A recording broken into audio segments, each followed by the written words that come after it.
দ্রুত খাতা চেঞ্জ করে চলে আসো, নোট খাতা চেঞ্জ করে চলে আসো।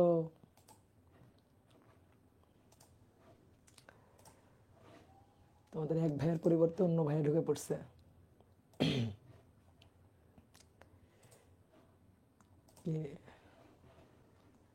আজকে অপূর্ব ভাইয়ের ক্লাস হবে। হ্যাঁ,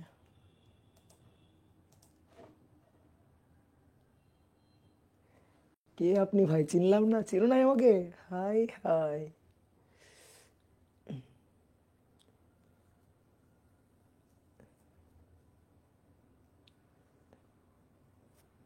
অপর ভাইয়া লাইভ স্টার্ট করলো তাই নাকি? অপরকে আমি মেসেজ দিছি, অপর কি দেখে নাই? কই না তো, এখন ক্যান্সেল করছে। ও আচ্ছা আচ্ছা আচ্ছা। অপার, আচ্ছা অপার এই যে মাত্র সিন করলো। আচ্ছা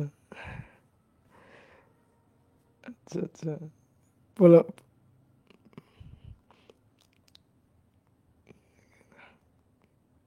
হ্যাঁ, তোমাদের অপার ভাই কেটে দিয়েছে।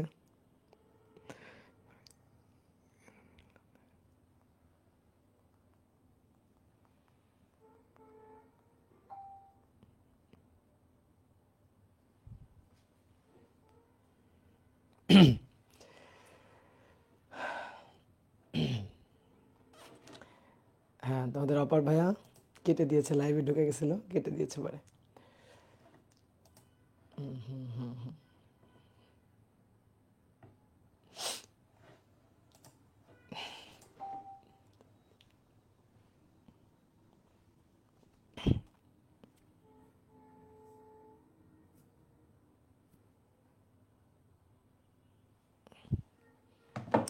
ওকে ওকে ওকে ওকে।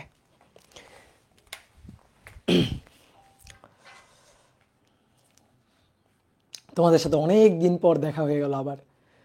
সেই কবে তোমাদের পড়াইছি না, তারপর আবার অনেক অনেক দিন পর দেখা হয়ে গেল। তো সবাই ভালো আছো বলো? সবাই ভালো আছো? হ্যাঁ, অনেক দিন পর, তাই না? তো আশা করি সবাই ভালো আছো, সবাই সুস্থ আছো, এবং সবাই টুকটাক পড়াশোনার মধ্যেই আছো।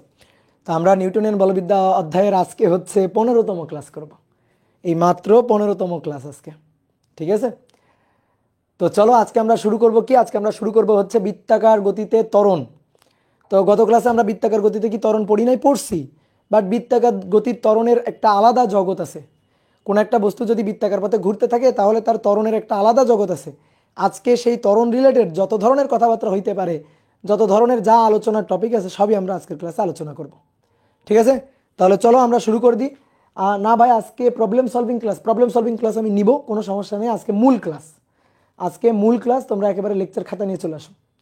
ঠিক আছে, আজকে মূল ক্লাস। তো দেখো, আমরা গত ক্লাসে বৃত্তাকার গতি সম্পর্কে একটু জানছিলাম। তো বৃত্তাকার গতির ক্ষেত্রে ত্বরণ, আমরা বৃত্তাকার গতির ক্ষেত্রে একটু ত্বরণ সম্পর্কে পড়াশোনা করব।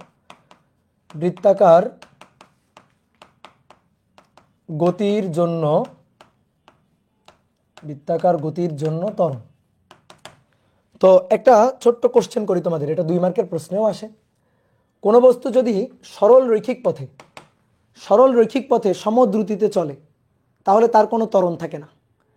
যদি কোনো একটা বস্তু সরল রৈখিক পথে সমবেগে আর কি, সরল রৈখিক পথে চললে তো সমবেগ আর কি। তো কোনো বস্তু যদি সরল রৈখিক পথে সমবেগে বা সমদ্রুতিতে চলে তাহলে তার ত্বরণ থাকে না। কিন্তু যখন বৃত্তাকার পথে সমদ্রুতিতে ঘুরবে তখন তার কিন্তু ত্বরণ থাকে। তো প্রশ্ন হচ্ছে কেন ত্বরণ থাকে? বৃত্তাকার পথে সমদ্রুতিতে চললেও ত্বরণ কেন থাকবে? তো সেইটা হচ্ছে আমাদের প্রশ্ন। তাহলে প্রশ্নটা আমরা একটু লিখিত আসো তো। কোনো বস্তু, কোনো বস্তু সরল রৈখিক পথে, কোনো বস্তু সরল রৈখিক পথে সমদ্রুতিতে চললে ত্বরণ থাকে না, মানে ত্বরণ শূন্য হয়। কিন্তু বৃত্তাকার পথে, বৃত্তাকার পথে সমদ্রুতিতে চললেও ত্বরণ থাকে কেন? এটা হচ্ছে আমাদের কোশ্চেন, যে কেন ত্বরণ থাকে। তো তুমি দেখো, প্রথমে আসো সরল রৈখিক পথ। সরল রৈখিক পথ, এটা হচ্ছে সরল রৈখিক পথ। তোমার প্রথমে জানতে হবে ত্বরণ বলতে কি বুঝি আমরা। ত্বরণ হচ্ছে বেগের পরিবর্তনের হার। ত্বরণ বেগের পরিবর্তনের হার। বেগের পরিবর্তনের হার। এখন তুমি যদি কোনো ভেক্টর রাশির পরিবর্তন বলতে শুধু মানের পরিবর্তন বোঝো, তাহলে কিন্তু হবে না। ভেক্টর রাশির পরিবর্তন বলতে ভেক্টর রাশির দুইটা প্রপার্টিজ, মান এবং তার ডিরেকশন। তাহলে ভেক্টর রাশির মান আছে এবং দিক আছে।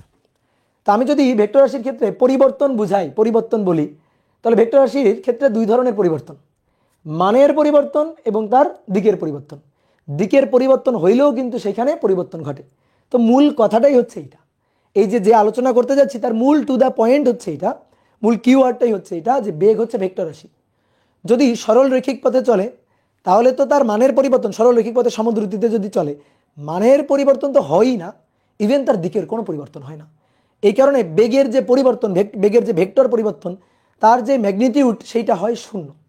কিন্তু যদি বস্তু সমদ্রুতিতে বৃত্তাকার পথে চলে তাহলে তার মানের পরিবর্তন ধরা হচ্ছে না, বাট প্রত্যেকটা পয়েন্টে পয়েন্টে পয়েন্টে পয়েন্টে তার কিন্তু দিকের পরিবর্তন হচ্ছে। এই দিকের পরিবর্তনের কারণে তার কিন্তু একটা বেগের পরিবর্তনের একটা ম্যাগনিটিউড থাকবে। তো তখন ওই ম্যাগনিটিউডের জন্য, ওই যে দিকের পরিবর্তনের জন্য তার কিন্তু ত্বরণ থাকবে। তো এই হচ্ছে মূল কথা। তা আসো দেখো, আমি আরো একটু ডিটেলস আলোচনা করে দিই। ত্বরণ হচ্ছে বেগের পরিবর্তনের হার। ত্বরণ ভেক্টর রাশি, বেগের পরিবর্তনের হার ডিভি বা ডেল ভি যেটাই বলো না কেন, তাহলে del v divided by del t. তো এটা কিন্তু ভেক্টর, ডেল ভি কিন্তু ভেক্টর। তো ডেল ভি ভেক্টর বিদায় হচ্ছে এই ভেক্টর। তাহলে ত্বরণ ভেক্টর রাশি, তাহলে ত্বরণের মানটা নির্ভর করে বেগের পরিবর্তনের উপর। এখন বেগের পরিবর্তন যদি শূন্য হয় ত্বরণও শূন্য হবে, আর বেগের পরিবর্তনের মান যদি শূন্য না হয় ত্বরণ শূন্য হবে না। আর আমি যদি বলি ত্বরণের দিকটা কোন দিকে হয়, তার কারণ সময়ের তো কোনো দিক নাই, তাহলে ত্বরণের দিকটা হবে বেগের পরিবর্তন, বেগের দিক যেদিকে সেদিকে, বেগের পরিবর্তন যেদিকে সেই দিকে। তাহলে ত্বরণের ডিরেকশনটা হবে বেগের পরিবর্তনের ডিরেকশনটা যেদিকে সেই একই দিকে।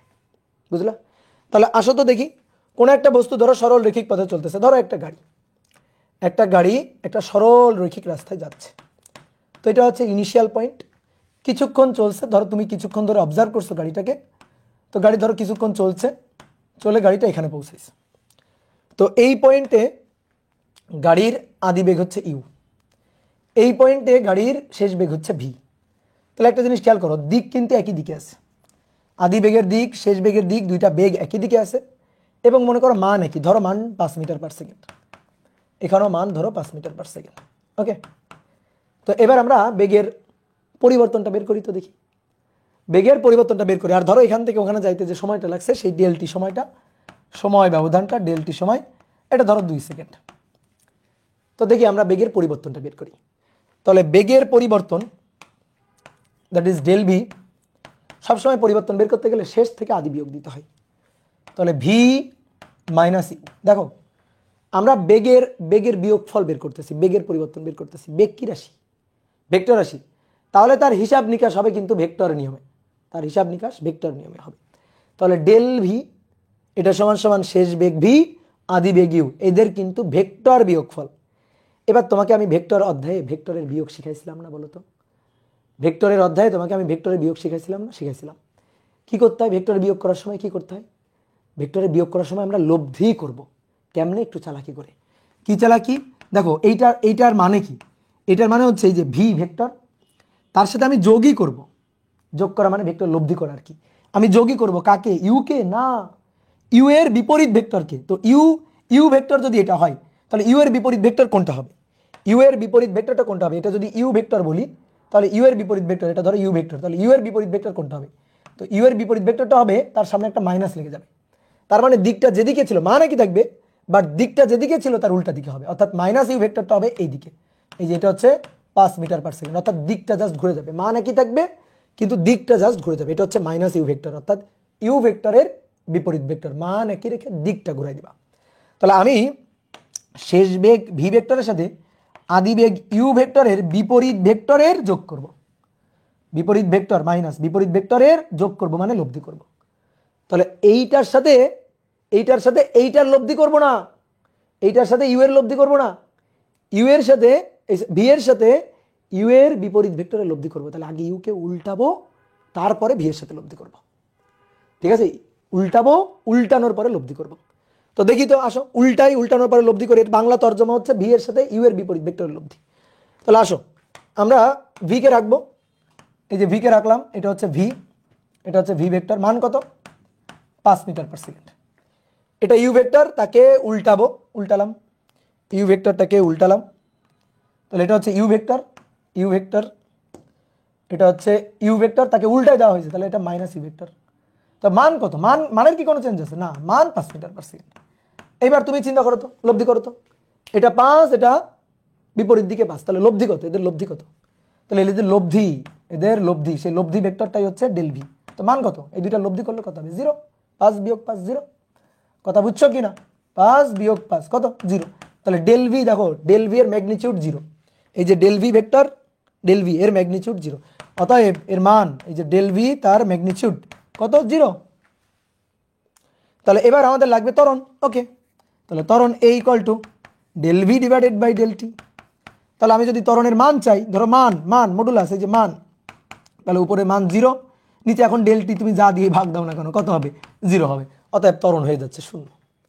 তাহলে কোনো বস্তু যদি সমদ্রুতিতে সরল রৈখিক পথে চলে তাহলে তার ত্বরণ 0, একেবারে ম্যাথমেটিক্যালি দেখালাম। তুমি ভেক্টর সেন্স খাটাও বের করতে পারো, ধরো ভেক্টর সেন্স খাটা বের করা মানে কি, ধরো এটা এক্স অক্ষ বরাবর যাচ্ছে, তাহলে এটা 5i, তারপরে এটাও 5i, তাহলে এটার সাথে এটার বিপরীত ভেক্টর, তো এটার বিপরীত ভেক্টর কি হবে -5i, আর এটা 5i, তাহলে দুইটা যোগ করলে কত 0, যদি আমি ভেক্টর কনসেপ্ট দিয়ে করি তাও একই জিনিস। এইবার আসো, এইবার দেখবো বৃত্তাকার পথে ঘটনাটা কি ঘটে, এটা তো আমরা সরল রৈখিক পথ দেখলাম। এবার আসো বৃত্তাকার পথ, বৃত্তাকার পথ।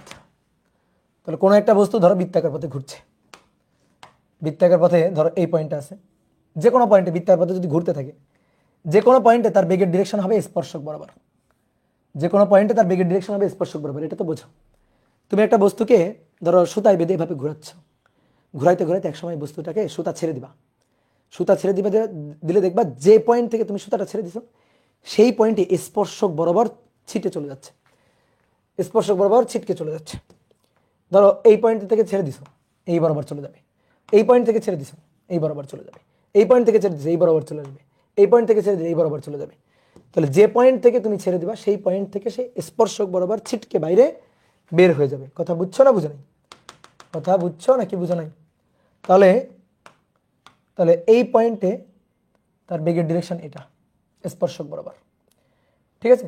এই পয়েন্টে ধরো এই পয়েন্ট, তার বেগের ডিরেকশন এটা স্পর্শক বরাবর, এই পয়েন্টে এটা, এই পয়েন্টে, প্রত্যেকটা পয়েন্টে তার বেগের ডিরেকশন,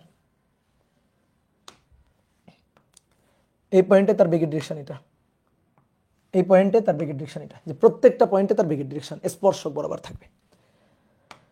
তো তার মধ্যে দেখো সবগুলো বেগের মান ধরো 5 মিটার পার সেকেন্ড, মান 5 মিটার পার সেকেন্ড, এটার মানও 5 মিটার পার সেকেন্ড, ধরো এটার মানও 5 মিটার পার সেকেন্ড, সবগুলো পয়েন্টে বেগের মান 5 মিটার পার সেকেন্ড, সবগুলো পয়েন্টে, ঠিক আছে।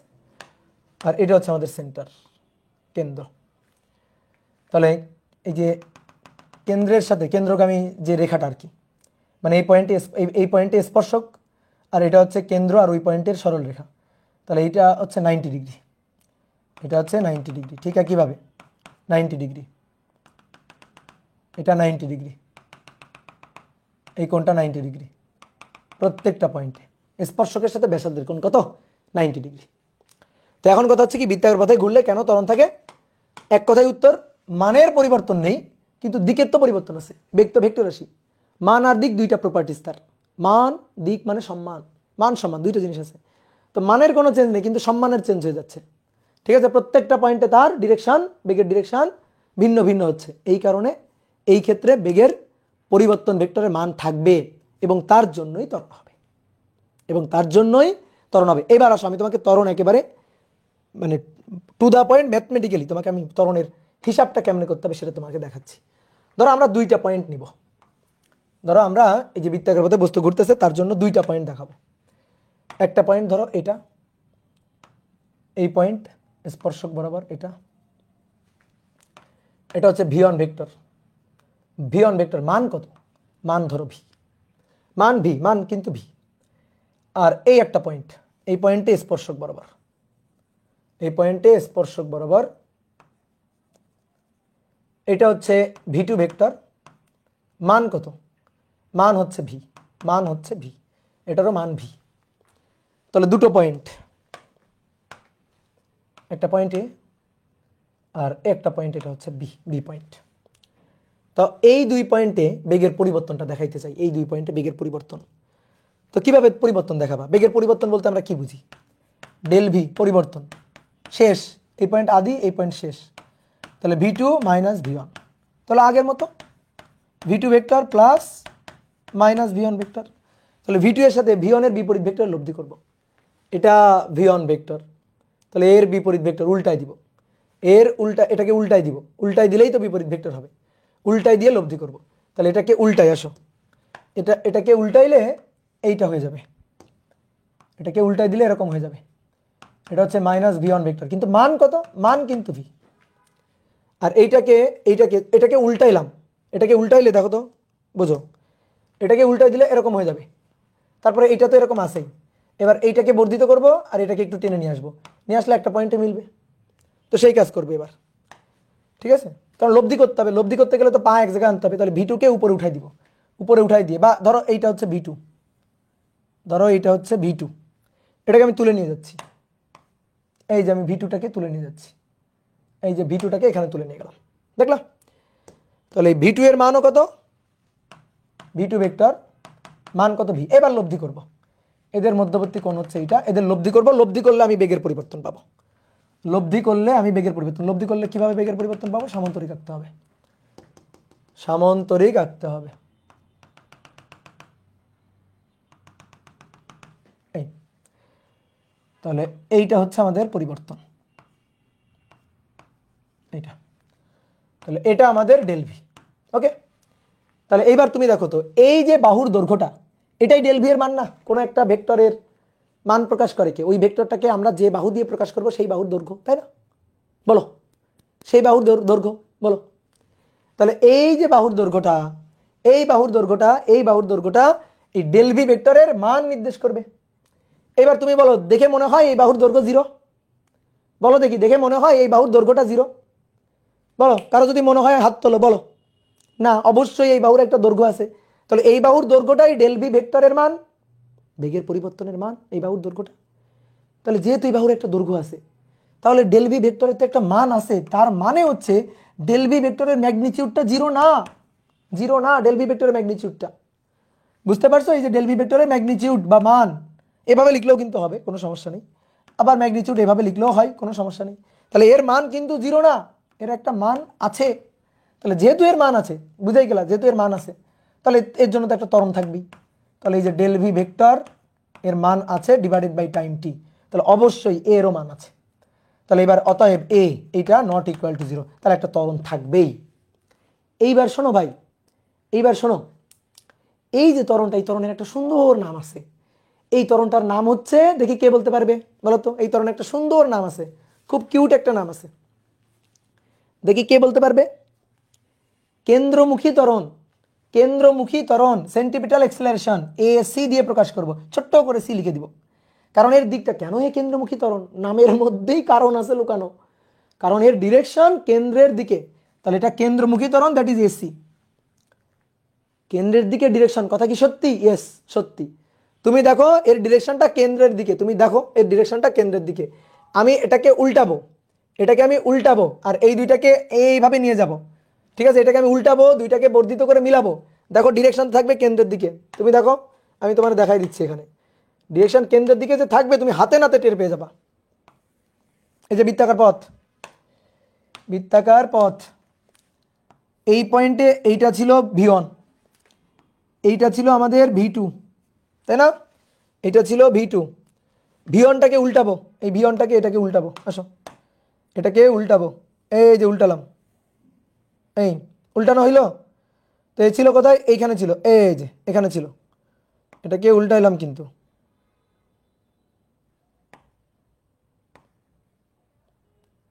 এই যে উল্টালাম, এখানে ছিল। ক্লিয়ার? এইবার দেখো এই দুইটাকে টেনে মিলাও, এই দুইটাকে টেনে মিলাও, dot dot dot dot dot dot, আর এইটাও তাই, dot dot dot dot dot dot. এই দেখো মিলছে কোন পয়েন্টে? এই পয়েন্টে মিলছে। তাহলে লব্ধি, লব্ধি হবে এদের দিয়ে গঠিত সামান্তরিক, এদের দিয়ে গঠিত সামান্তরিকের কর্ণ হবে লব্ধি। দেখো এদের দিয়ে যে সামান্তরিক আঁকবো সেই সামান্তরিকের কর্ণ হবে লব্ধি। তো এই না সামান্তরিক, বলো এই না সামান্তরিক? তাহলে এই হচ্ছে কর্ণ, এই যে কর্ণ, এই কর্ণ হবে এদের লব্ধি। তাহলে এই কর্ণটা ডেল ভি ভেক্টর, তাই না? এই দেখো এইটা ছিল কেন্দ্র। তাহলে ডেল ভি ভেক্টর কার দিকে?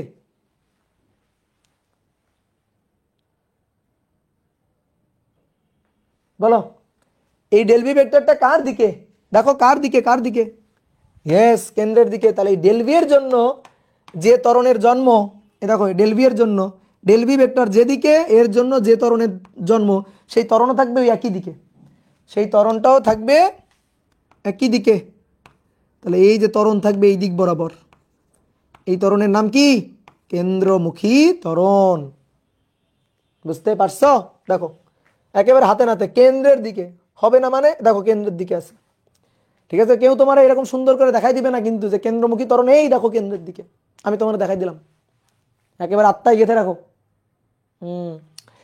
এবার আসো, এইটা কিন্তু আমরা কিন্তু আরেকটা ভাবে বের করতে পারতাম। আরেকটা ভাবে কিভাবে? আরেকটা ভাবে কেন্দ্রমুখী ত্বরণটা আমরা কিভাবে দেখাইতে পারতাম? ধরো এইটাকে আমরা একটু এটাকে বর্ধিত করে এদিকে নিয়ে যাব, আর এটাকে সামনে নিয়ে যাব। তাহলে এটা হচ্ছে, মানে এদের দিয়ে একটা ত্রিভুজ আঁকবো আর কি।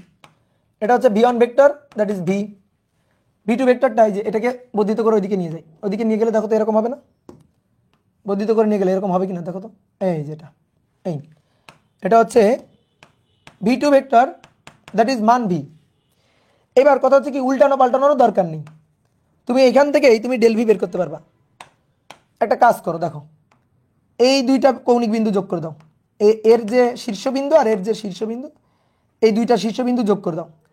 এই যে শীর্ষবিন্দুটা, এই শীর্ষবিন্দুটাই হচ্ছে ভি টু, এই যে সরল রেখাটা, এই দুইটা শীর্ষবিন্দুর যে সংযোগকারী রেখাটা, এটাই হচ্ছে ডেল ভি ভেক্টরের মান নির্দেশ করবে। কেমনে? তুমি দেখো এইটার আমরা যদি ডেল ভি ধরি, এর ডিরেকশনটা এদিকে দিয়ে যদি এটাকে ডেল ভি ধরি, দেখো তো এইটা v two minus v one নির্দেশ করে কিনা। দেখো এটা v two minus v one নির্দেশ করে কিনা। এই ত্রিভুজে ভেক্টর যোগের ত্রিভুজ বিধি খাটাও তো, ভেক্টর যোগের ত্রিভুজ বিধি খাটাও। তাহলে v one vector plus del v vector, দেখো v one vector plus del v vector, v one del v, v one del v, বলো কি হবে? ভি ওয়ান ডেল ভি সমান সমান v two, v two vector, vector যোগের ত্রিভুজ বিধি, তাই না? অতএব অতএব ডেল ভি ভেক্টর, এটা v two vector minus v one vector. দেখো মিলে গেছে, দেখো দেখো দেখো দেখো মিলে গেছে, দেখছো মিলছে? এই যে দেখো মিলছে কিনা। তাহলে দেখো এইটা ডেল ভি ভেক্টর না, দেখো তো এরে উঠাই আনি, দেখো কেন্দ্রের দিকে হয় কিনা। এরে এখান থেকে উঠাই আনি, দেখো এ কেন্দ্রের দিকে হয় কিনা। ধরলাম একে, এই দেখো নিয়ে যাচ্ছি, দেখো এখানে বসাইলে দেখো, এই দেখো দেখছো কেন্দ্রের দিকে, এই যে কেন্দ্রের দিকে। তাহলে সবই ভেক্টরের লীলা খেলা। হ্যাঁ গুড, সুন্দর কমেন্ট করছো, সবই ভেক্টরের লীলা খেলা। হ্যাঁ অপূর্ব দাদা মানে ভেক্টর দাদা, হ্যাঁ ওকে। তাহলে কেন্দ্রমুখী ত্বরণ বুঝলাম। এবার কথা হচ্ছে কি, বৃত্তাকার পথে ঘুরলে কেন ত্বরণ থাকে, বৃত্তাকার পথে সমদ্রুতিতে ঘুরলে কেন ত্বরণ থাকে? কারণ দিকের পরিবর্তনের কারণে ডেল ভি ভেক্টরের মান থাকে, আর ডেল ভি ভেক্টরের মান থাকা মানেই ত্বরণ থাকা। এবার ত্বরণ যে থাকে সেটা বুঝে গেছি, ত্বরণ যে থাকে সেটা বুঝে গেছি। এবার এই ত্বরণটা বের করব কিভাবে, এই ত্বরণটা বের করব কিভাবে, হিসাব করব কিভাবে ত্বরণের হিসাবটা? তাহলে চলো সুন্দর করে একটা হেডিং দিয়ে লিখে ফেলি, কেন্দ্রমুখী ত্বরণের রাশিমালা। কেন্দ্রমুখী ত্বরণের রাশিমালা, কেন্দ্রমুখী ত্বরণের রাশিমালা।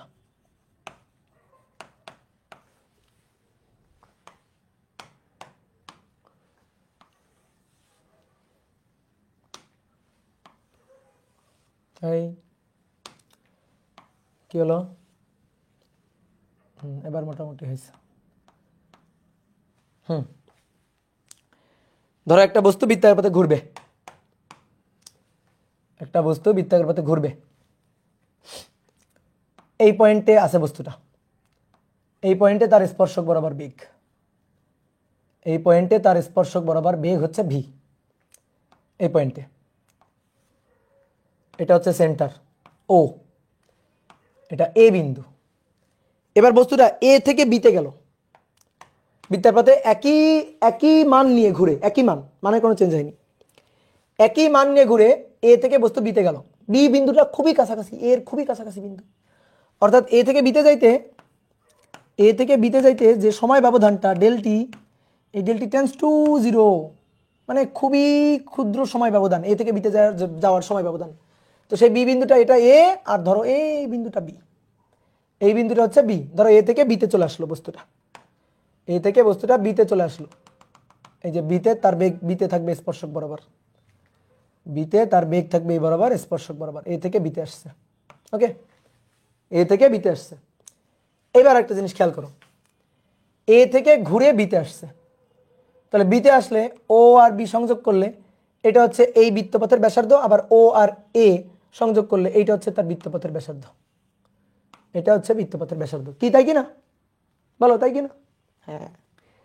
এবার একটা জিনিস খেয়াল করে দেখো, এ থেকে বিতে গেলে দেখো এতটুকু বেঁকে গেছে, এ থেকে বিতে, এই যে এ থেকে বিতে এতটুকু বেঁকে গেছে, এই যে এ থেকে বিতে এখানে আসছে, এই যে পথটুকু এ থেকে বিতে গেছে, এ থেকে বিতে গেছে, এই যে পথটুকু, এই পথটুকু হচ্ছে প্রজেক্টাইল বা প্রাস। দেখো তো প্রাসের মতো কিনা, প্রজেক্টাইল বা প্রাসের মতো কিনা দেখো। ইয়েস। তাহলে এইখানে আমরা দেখো ত্বরণ বের করতে চাই, এ থেকে বিতে যাওয়ার জন্য ত্বরণ বের করতে চাই। তাহলে আমরা একটা কাজ করি, ধরো এইটুকু মুছে দিলাম, ধরো এইটুকু বাদ। দেখো এই অংশটা দেখতে আমাদের খুবই খুবই পরিচিত অংশ, প্রজেক্টাইল মোশন, প্রাস, এই অংশটা দেখতে খুবই খুবই পরিচিত একটা অংশ। দেখো এটা হচ্ছে প্রজেক্টাইল মোশন। কি দেখো তো প্রাস না, দেখতে পাচ্ছ? প্রাসকে চিনতে পারছো? এই দেখো প্রাস, অনুভূমিক বরাবর বেগ হচ্ছে ও ভি, মানে আদি বেগ ইউ দিয়ে লিখি, সেই বেগটা হচ্ছে ভি। এ থেকে বস্তুটা ঘুরে বিতে এসে পড়ছে, তাহলে উলম্বভাবে এতটুকু দূরত্ব অতিক্রম করছে, এটাকে নাম দিলাম ডি, এই বিন্দুটার নাম দিলাম ডি। তাহলে উলম্ব অতিক্রান্ত দূরত্ব এডি আর অনুভূমিক অতিক্রান্ত দূরত্ব বিডি, বলো হয় কিনা?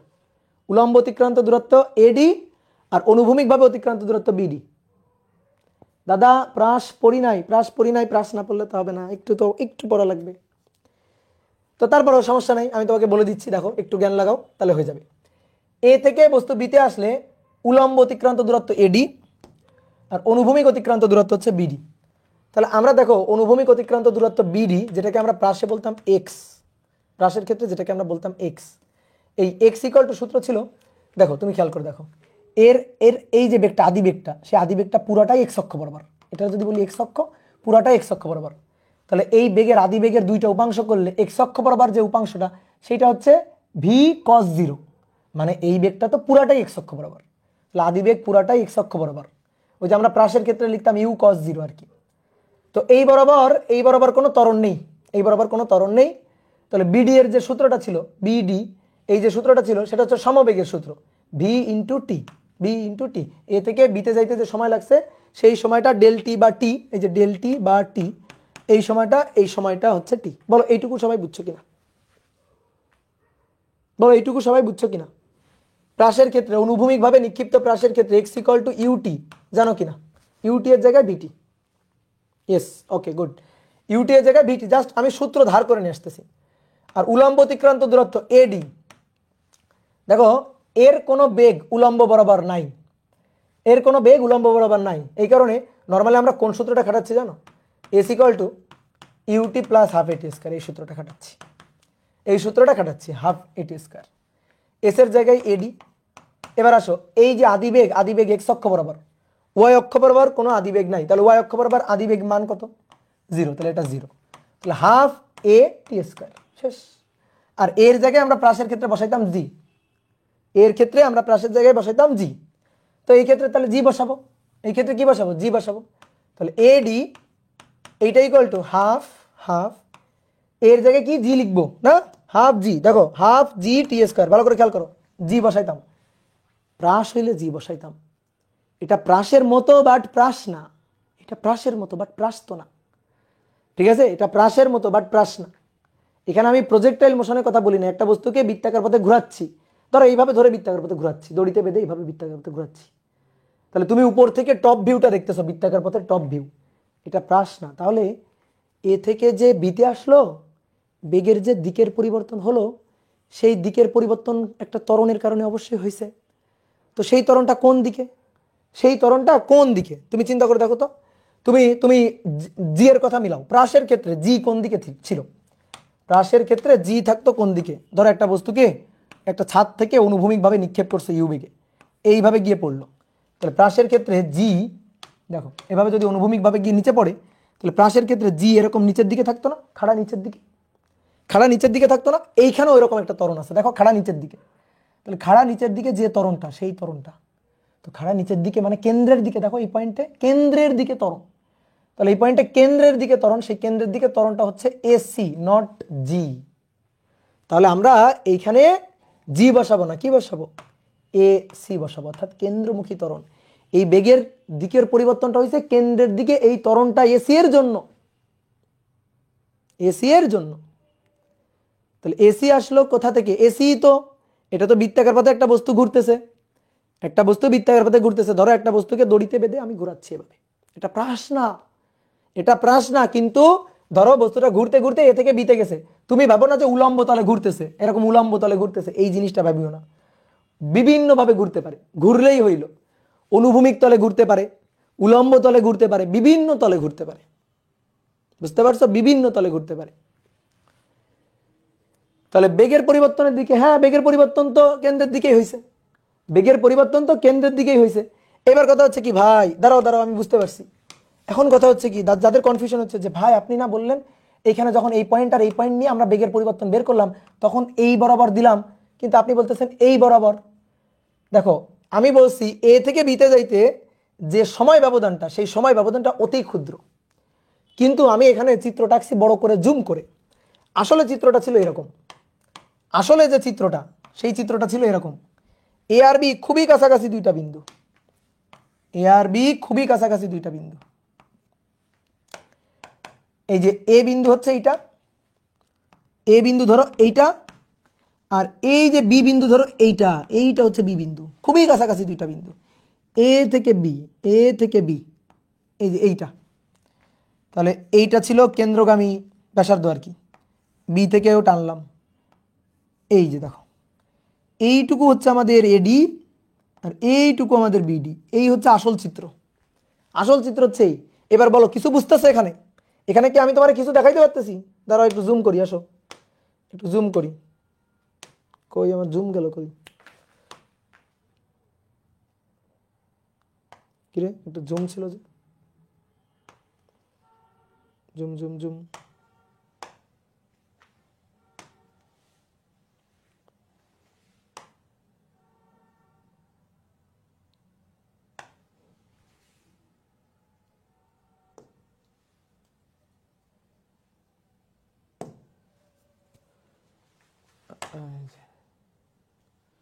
জুম, আচ্ছা হুম হুম হুম হুম হুম,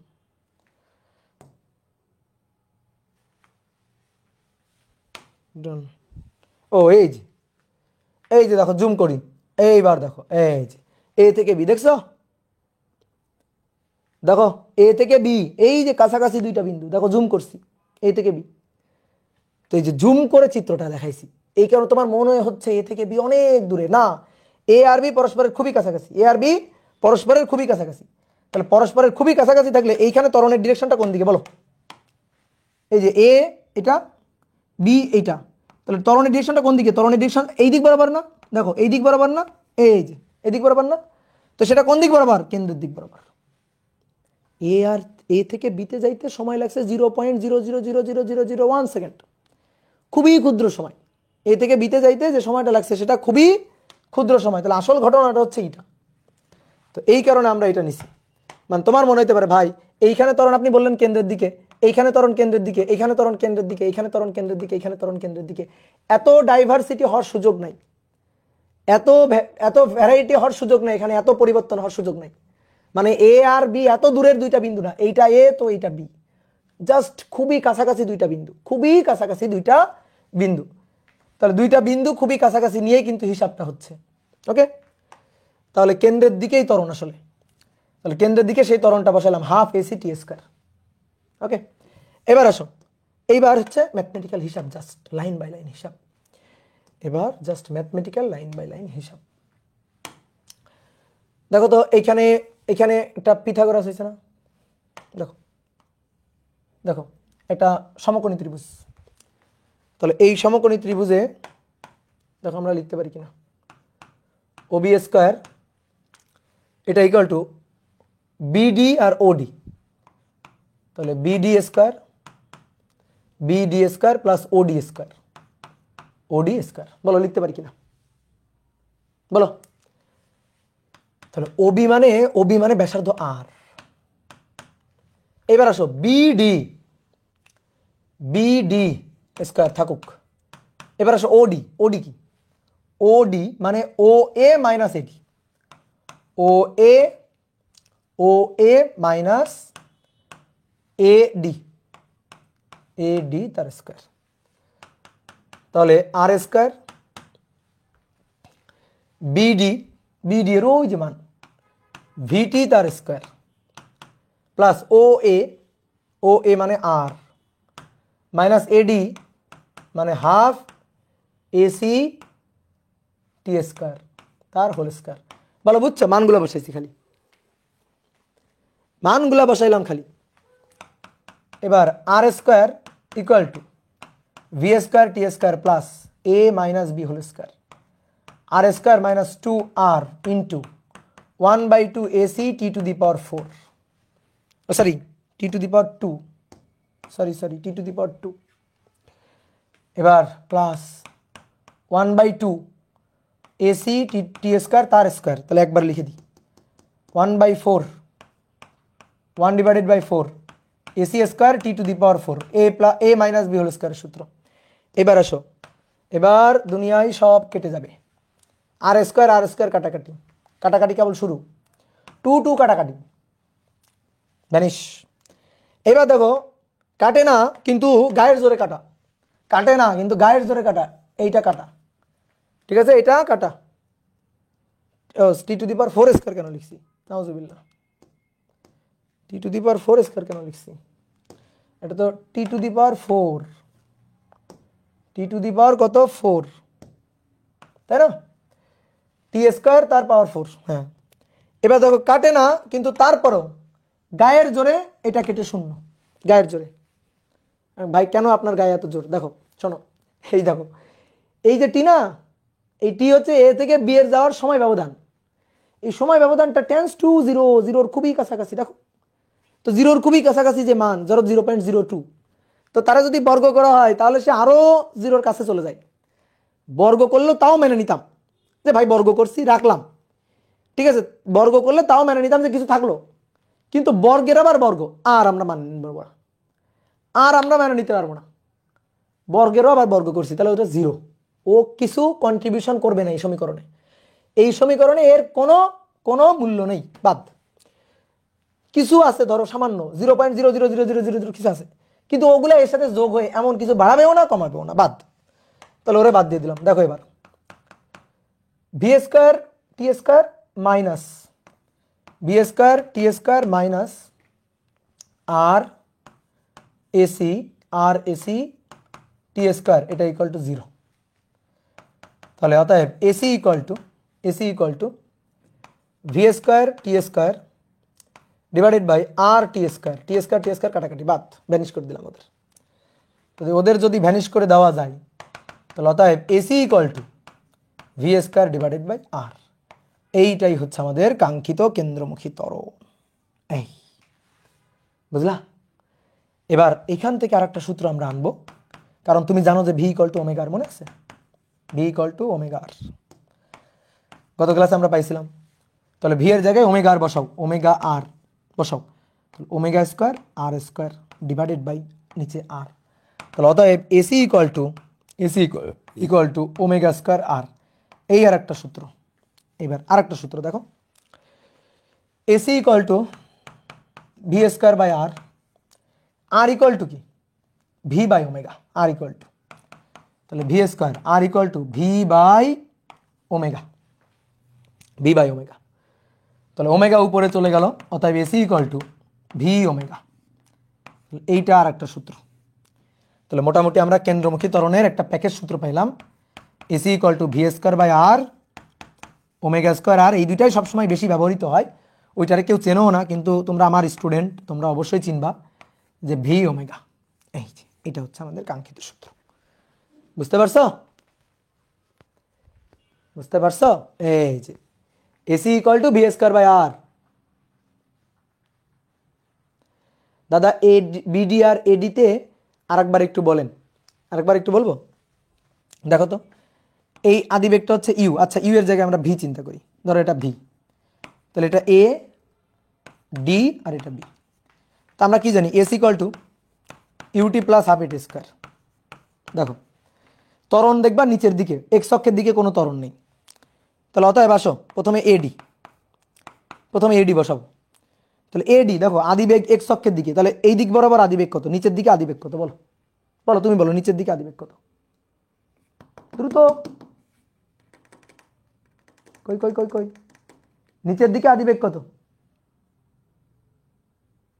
এই যে আদিবেগ এটা হচ্ছে ভি, তাহলে নিচের দিক বরাবর তার আদিবেগটা কত? 0। ইয়েস 0, আদিবেগ 0। যেহেতু আমি এডি বের করতেছি, তাহলে এডি বরাবর সবকিছু নিব, সবকিছু আমি এডি বরাবর নিব, ঠিক আছে, এডি বরাবর সবকিছু নিব। এবার হাফ এডি বরাবর ত্বরণ কত? জি, জি টি স্কোয়ার। দেখো এডি সমান সমান এটা হলো কিনা, প্রাসের সূত্র, প্রাসের সূত্র, ওকে ডান, প্রাসের সূত্র। এবার আসো সেম একই কাজ করব আমরা হচ্ছে বিডি নির্ণয়ের ক্ষেত্রে। এবার বিডি কোন অক্ষে? এক্স অক্ষে, এক্স অক্ষে। এবার বলো এক্স অক্ষ বরাবর আদিবেগ কত? আদিবেগ কত? ভি। তাহলে ভিটি, এই যে ইউটি এর জায়গায় হবে ভিটি প্লাস এক্স অক্ষ বরাবর ত্বরণ কত? ত্বরণ তো জি, ওয়াই অক্ষ বরাবর, এক্স অক্ষ বরাবর তাহলে ত্বরণ কত? ত্বরণ 0, তাহলে এইখানে বসবে এর জায়গায় 0, তাহলে 0 বসালে এটা 0। তাহলে দেখো বিডি ইকুয়াল টু ভিটি হলো কিনা, তাই হয়েছে, ওই যে বিডি ইকুয়াল টু ভিটি। আর AD equal to half gt square, প্রাসের ক্ষেত্রে হয়, তো প্রাসের ক্ষেত্রে আমরা হাফ জিটি স্কোয়ার লিখি, কিন্তু এখানে তো প্রাস না, এখানে তো কেন্দ্রমুখী ত্বরণ এসি। এখানে নিচের দিকে মানে কেন্দ্রের দিকে, নিচের দিকে থাকতো জি, আর এখানে নিচের দিকে মানে কেন্দ্রের দিকে হচ্ছে এসি। সো এখানে জি এর জায়গায় এসি বসছে, আর কিছুই না, এইটুকুই পার্থক্য। প্রজেক্টাইল মোশনের জাস্ট একটা ছোট্ট পার্ট। তাহলে কেন্দ্রমুখী ত্বরণ পেয়ে গেলাম। এইবার একটা জিনিস তোমারে বলি, শোনো, এবার একটা কথা তোমারে বলি, কেন্দ্রমুখী ত্বরণ তো পাইলা, তাহলে কেন্দ্রমুখী তো বলও পাওয়া যাবে, তাই না? কেন্দ্রমুখী বল, এটা নিয়ে অবশ্য ডিটেলস কথা পরে আছে, কিন্তু আপাতত যেহেতু পড়ে ফেলছি একটু কাজ সেরে রাখি। তাহলে কোনো একটা বস্তু যদি বৃত্তাকার পথে ঘোরে, তাহলে বৃত্তাকার পথে ঘুরলে, বলো বৃত্তাকার পথে ঘুরলে কেউ থাকুক বা না থাকুক, কে থাকবে? কেউ থাকুক বা না থাকুক কেন্দ্রমুখী ত্বরণ থাকবে। কেন কেন্দ্রমুখী ত্বরণ থাকবে? কারণ তার দিকের পরিবর্তন হবেই। অনেকে বলতে ভাই ধরেন কেন্দ্রমুখী ত্বরণ নাই, হইতে পারে না, না পারে না, ঠিক আছে, আমি এই ধরাধরির মধ্যে নাই, এটা ধরবই না। কেন্দ্রমুখী ত্বরণ থাকবে না, বৃত্তাকার পথে ঘুরবা, এরকম আমার বাড়ির আবদার করা যাবে না। কোনো বস্তু বৃত্তাকার পথে ঘুরলে অবশ্যই তার কেন্দ্রমুখী ত্বরণ থাকবে। কেন? কারণ বৃত্তাকার পথে ঘুরলে তার দিক সেম থাকবে না, তার দিকের পরিবর্তন হবে, ক্ষণে ক্ষণে দিকের পরিবর্তন হবে, প্রত্যেকটা মুহূর্তে মুহূর্তে দিকের পরিবর্তন হবে। এই কারণে কেন্দ্রের দিকে তার একটা অবশ্যই ত্বরণ থাকবে, তো সেই ত্বরণটার নামই হচ্ছে কেন্দ্রমুখী ত্বরণ, থাকবেই। তাহলে কেন্দ্রের দিকে তার একটা ত্বরণ থাকবে, প্রত্যেকটা পয়েন্টে কেন্দ্রের দিকে, এই পয়েন্টে কেন্দ্রের দিকে, এই পয়েন্টে কেন্দ্রের দিকে, এই পয়েন্টে কেন্দ্রের দিকে, এই পয়েন্টে, প্রত্যেকটা পয়েন্টে কেন্দ্রের দিকে। তাহলে কেন্দ্রের দিকে তার একটা ত্বরণ থাকবে। ধরো এই একটা বস্তু, ভর কত? এম ভর, এম ভরের বস্তু, কেন্দ্রের দিকে তার ত্বরণ হচ্ছে এসি, কেন্দ্রের দিকে এসি ত্বরণ থাকবেই। তাহলে কেন্দ্রের দিকে এই ত্বরণ এসি, এসি থাকবেই, ঠিক আছে। আর এসি ইকুয়াল টু তুমি পাইলা v square by r, omega square r, আর ভি ওমেগা, ঠিক আছে। তো ত্বরণ যদি থাকে তাহলে বলও তো থাকবে, F equal to M A থাকবে না, বলো F equal to M A থাকবে কি না, বলো। হ্যাঁ, ত্বরণ থাকলে তো বল থাকবে। কে বলছে কমেন্টটা, কে করছে? Sayeda Akter, very good very good. ত্বরণ থাকলে তো বল থাকবেই, স্বাভাবিক, তার ভর আছে। আর ত্বরণ থাকবে, তার মানে বলও থাকবে। এই যে কেন্দ্রমুখী বল পেয়ে গেলাম, সাথে সাথে কেন্দ্রমুখী বলও পেয়ে গেছি। তাহলে এই দিক বরাবর একটা বলও থাকবে, কেন্দ্রের দিকে বরাবর একটা বলও থাকবে। তাহলে সেই বলটার নাম হচ্ছে কেন্দ্রমুখী বল, FC. M AC, just m AC. তাহলে এর সাথে এম গুণ করে দাও, তাহলে m v square by r, m omega square r, m v omega.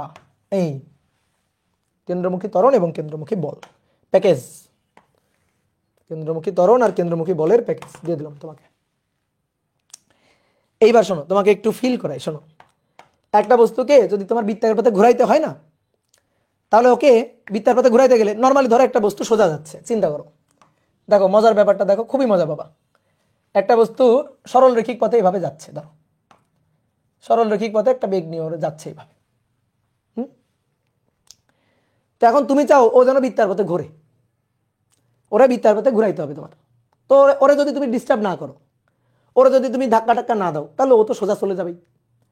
এই কারণে কি করতে হবে জানো, ওরে কন্টিনিউয়াসলি তোমার একটা, তুমি কোন পথে ঘুরাবা সেরকম একটা বৃত্তাকার পথের, মনে করো কেন্দ্র বরাবর ওকে প্রত্যেকটা পয়েন্টে ঠেলা দিতে হবে, ওকে কন্টিনিউয়াসলি ঠেলতে হবে। কোন দিকে ঠেলতে হবে, বৃত্তাকার পথের কেন্দ্রের দিকে ঠেলতে হবে। দেখো কেমনে ঠেলবো, ধরো এ যাচ্ছে এই বরাবর, সোজা যাচ্ছে এই বরাবর, ওকে ধরে থাপ্পড় দিবা, ঠিক আছে, এই বরাবর যাচ্ছে, লম্ব বরাবর থাপ্পড় দিবা, ধরে লম্ব বরাবর ধাক্কা দিবা, ঠেলা দিবা একটা, এই যে লম্ব বরাবর, এই বেগের সাথে লম্ব বরাবর একটা ঠেলা দিবা, দিলা ঠেলা।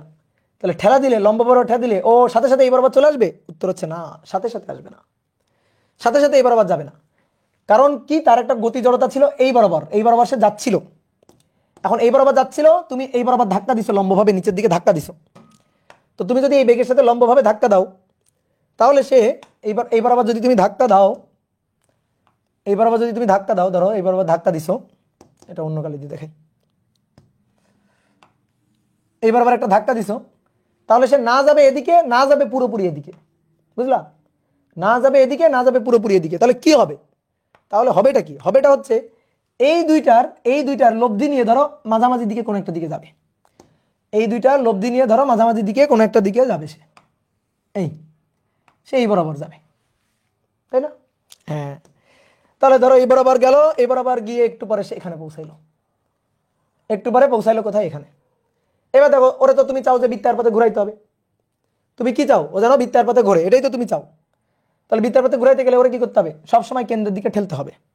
ওই পয়েন্টে তুমি ঠেলা বন্ধ করে দেওয়া যাবে না, ঠেলতে হবে ওকে, আবার এই বেগের সাথে লম্বভাবে ধাক্কা দিতে হবে। এই যে বেগ, এই বেগের সাথে লম্বভাবে ধরো, এরকম ভাবে ধরে হাত দিয়ে একটা থাপ্পড় দিবা, তাহলে এইভাবে ধরে এই বরাবর ধাক্কা দিবা। তাহলে এবার এই বরাবর যাইতে চাইছিল, তুমি এই বরাবর দিলে ধাক্কা, ও না যাবে এইদিকে, না যাবে এইদিকে, তাহলে এই দুইটার মাঝামাঝি কোনো একটা দিকে যাবে, এই দুইটার মাঝামাঝি কোনো একটা দিকে এই বরাবর চলে আসবে। এই বরাবর সে এসে একটু পরে হাজির হলো এখানে, ধরো এই বরাবর এসে একটু পরে হাজির হলো দেখো এখানে। এবার তোমার কি থাপ্পড় দেওয়া বন্ধ করা যাবে না? ওরা সবসময়, মানে ও খালি মনে করো যে তোমরা অনেক সময় হয় কি, যে ধরো তোমরা বাদরামি করো না, পড়াশোনা থেকে ডাইভার্ট হয়ে যাও, তো তোমাদের এরকম মনে করো কন্টিনিউয়াসলি থাপ্পড় দিতে হবে, যে পড়িস না কেন, এরকম ভাবে থাপ্পড় দিতে হবে। তো এরকম ও এই বরাবর চলে যাচ্ছে, ঠিক আছে, দিকভ্রষ্ট হয়ে যাচ্ছে, ওকে কি করতে হবে, দিতে হবে আবার একটা, দিলাম একটা থাপ্পড়, তাহলে আবার থাপ্পড় দিতে হবে কোন দিকে, কেন্দ্রের দিকে, এই। তাহলে তখন না যাবে এইদিকে, না যাবে এইদিকে, তাহলে এই দুইটার মাঝামাঝি কোনো একটা দিকে যাবে। তো মাঝামাঝি দিকে ধরো একটু পরে এখানে আসলো, তো তুমি কি থাপ্পড় দেওয়া বন্ধ করে দিছো না, তুমি এখানে এই বরাবর থাপ্পড় দিছো আবার, তাহলে এই বরাবর আবার থাপ্পড় দিছো, তাহলে আবার থাপ্পড় দিলে সে একটু পরে এই বরাবর আসবে, এই বরাবর এখানে আসবে, থাপ্পড় দেওয়া বন্ধ করো নাই, থাপ্পড় দিয়েই যাচ্ছ কেন্দ্রের দিকে, ঠিক আছে, এই বরাবর দিয়ে যাচ্ছ থাপ্পড়, তাহলে সে একটু পর এইখানে আসবে, একটু পর এইখানে আসবে, তার একটু পর এইখানে, তার একটু পর এইখানে, তার একটু পর এইখানে, তার একটু পর এইখানে, তার একটু পর এইখানে, তার একটু পর আবার এখানে, আবার এখানে, আবার এখানে, আবার এখানে, আবার এখানে, আবার এখানে, আবার এখানে, দেখছো দেখছো দেখছো দেখছো।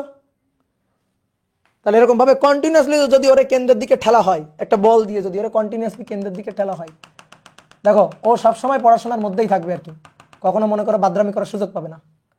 তো এই কারণে কেন্দ্রমুখী একটা বল দিতে হবে, তাহলে সে বৃত্তাকার পথে ঘুরবে। কেন্দ্রমুখী বল যদি না দাও, তাহলে তো বৃত্তাকার পথে ঘুরবে না। তাহলে কেন্দ্রমুখী বল বৃত্তের কেন্দ্রের দিকে, ঠিক এই কেন্দ্রমুখী বলের জন্য কেন্দ্রমুখী ত্বরণ, কেন্দ্রমুখী বলের জন্য কেন্দ্রমুখী ত্বরণ। এই দেখো কেন্দ্রের দিকে বল, দেখো বলটা সবসময় কেন্দ্রের দিকে, তাই না? বুঝতে পারছো? একেবারে ফিল করা। ঠিক আছে, একেবারে ফিল করে বুঝলাম।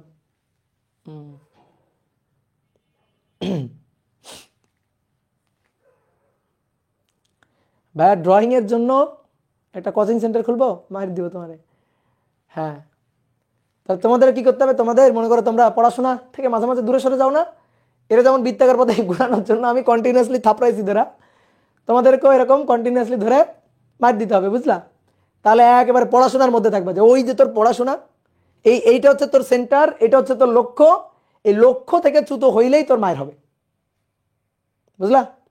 একেবারে বাস্তব প্র্যাকটিক্যাল লাইফের বাস্তব জিনিস এটা, যে কেন্দ্রের দিকে বল দিয়ে ধরে রাখা রাখবে, যখনই কেন্দ্রের দিকে বল দিবা না তখন সে স্পর্শক বরাবর দৌড় দিয়ে চলে যাবে, বুঝতে পারছো? এইবার শোনো, এবার একটু বাস্তব জিনিস ফিল করো। তুমি যে কোনো বস্তু, তুমি যদি বৃত্তাকার পথে ঘুরতে থাকো, তার কিন্তু একটা কেন্দ্রমুখী বল আছে, কেন্দ্রমুখী বল ছাড়া কেউ বৃত্তাকার পথে ঘুরতে পারবে না, কেউ বৃত্তাকার পথে ঘুরতে পারবে না। ধরো আমি সুতায় বেঁধে একটা বস্তুকে ঘুরাবো, তো সুতা তো নাই, আমি চার্জার ঘুরাবো, এই যে চার্জারটা, এই চার্জারটাকে আমি এইভাবে বৃত্তাকার পথে ঘুরাচ্ছি ঘুরাচ্ছি ঘুরাচ্ছি ঘুরাচ্ছি ঘুরাচ্ছি, দেখো ঘুরাচ্ছি, বৃত্তাকার পথে ঘুরতেছে কিনা? বলো কেন্দ্রমুখী বল আছে কিনা? বলো কেন্দ্রমুখী বল ছাড়া কি আমি ঘুরাইতে পারবো? তাহলে কেন্দ্রমুখী বলটা কে দিচ্ছে বলো তো দেখি, কিভাবে ওকে কেন্দ্রের দিকে বল দেওয়া হয়েছে? কিভাবে কিভাবে কেন্দ্রের দিকে বল দেওয়া হয়েছে? হাত দিয়ে না, হাত দিয়ে তো আমি ঘুরাইছি, কিভাবে বল দিচ্ছি দেখো, ভালো করে দেখো, এইভাবে ঘুরাচ্ছি আমি, এই যে এইভাবে ঘুরাচ্ছি আমি, তো এই যে তারটা আছে, এই তারের একটা টান আছে না, সুতার টান, ইয়েস, সুতার টানই কেন্দ্রের দিকে ওকে ধরে রাখছে সবসময়, যে সুতার টানই কেন্দ্রের দিকে ধরে রাখছে, মানে এখানে যেমন ঠেলছি, এখানে যেমন ঠেলছি, তো আমি যদি না ঠেলে আমি এখানে যদি একটু দড়ি দিয়ে বেঁধে রাখতাম, দড়ি দিয়ে যদি বেঁধে রাখতাম, তাহলে দড়ি সবসময় টেনে ধরে রাখতো না কেন্দ্রের দিকে? দড়িটা সবসময় কেন্দ্রের দিকে টেনে ধরে রাখতো কিনা বলো? একটা বস্তুকে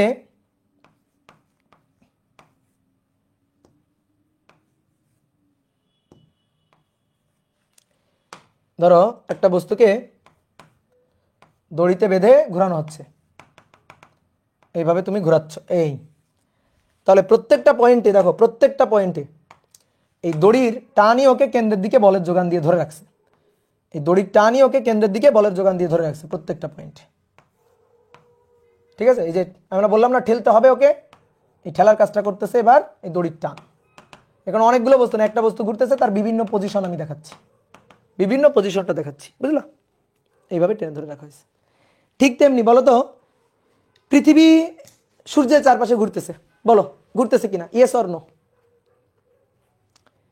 ইয়েস অর নো বলো? হ্যাঁ, তাহলে এই ক্ষেত্রে কেন্দ্রমুখী বলের যোগান কে দিচ্ছে? কে দিচ্ছে কেন্দ্রমুখী বলের যোগান? কে টেনে ধরে রাখছে বলো? সূর্য। হ্যাঁ, সূর্য কোন বল দিয়ে ধরে রাখছে, টেনে ধরে রাখছে কোন বল দিয়ে? মহাকর্ষ বল। যেদিন যেদিন সূর্য পৃথিবীর উপর মহাকর্ষ বল দেওয়া বন্ধ করে দিবে, যদি কোনো দিন দেয়, সেই দিন পৃথিবী তার কক্ষপথ থেকে স্পর্শক বরাবর ছিটকে বাইরে বের হয়ে যাবে, ছিটকে বাইরে বের হয়ে যাবে, ঘুরবে না, ছিটকে বাইরে বের হয়ে যাবে, ঘুরবে না, ঠিক আছে? বুঝলা? পৃথিবীর চারপাশে চাঁদ ঘুরতেছে না, কেন ঘুরতেছে? কারণ পৃথিবী আর চাঁদের মধ্যকার এই মহাকর্ষ বলই কেন্দ্রের দিকে টেনে ধরে রাখছে। এই টান বলটা যদি না থাকতো, এই মহাকর্ষ বল যদি না থাকতো, তাহলে চাঁদ পৃথিবীর চারপাশে ঘুরতো না, ঘুরতো না। তাহলে কোনো বস্তু বৃত্তার পথে ঘুরতে গেলে কেন্দ্রমুখী বলের যোগান লাগবে। তাহলে কোনো বস্তু বৃত্তার পথে ঘুরতেছে, তার মানে চোখ বন্ধ করে কিছু থাক বা না থাক, কেন্দ্রমুখী বল এবং কেন্দ্রমুখী ত্বরণ আছে, বুঝলা? তাহলে কেন্দ্রমুখী ত্বরণ নিয়ে আলোচনা হয়ে গেল, কেন্দ্রমুখী বল নিয়ে মোটামুটি আলোচনা হয়ে গেল। এইবার শোনো, বৃত্তাকার পথে ঘূর্ণনরত বস্তুর ত্বরণ, কতগুলো ত্বরণ আমরা পড়ছি জানো? অনেকগুলো। এবার এগুলোর মধ্যে খুব প্যাচ লেগে যায়। বৃত্তাকার পথে ঘূর্ণনরত বস্তুর ত্বরণ,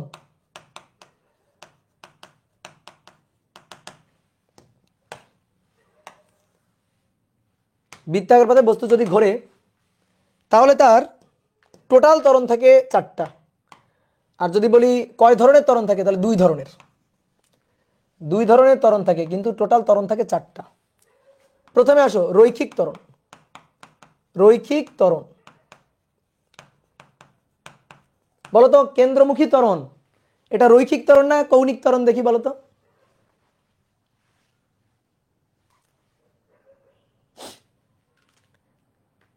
কৌণিক, কৌণিক, কৌণিক, ভুল ভুল ভুল ভুল ভুল ভুল, কৌণিক না, রৈখিক ত্বরণ। এই পাগল, আমি কেন্দ্রমুখী ত্বরণকে আলফা দিয়ে প্রকাশ করি না এ দিয়ে প্রকাশ করছি? এই এ দিয়ে। তো এ কেমনে কৌণিক হয়? কৌণিক হলে তো আলফা হবে তাই না?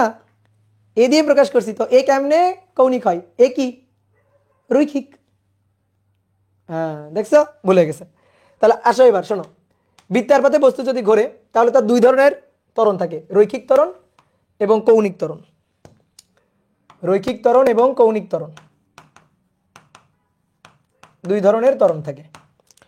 রৈখিক ত্বরণ মানে অবশ্যই এ, রৈখিক ত্বরণ মানে অবশ্যই এ। এবার রৈখিক ত্বরণ থাকে তিনটা। কয়টা? তিনটা। রৈখিক ত্বরণ থাকে টোটাল তিনটা।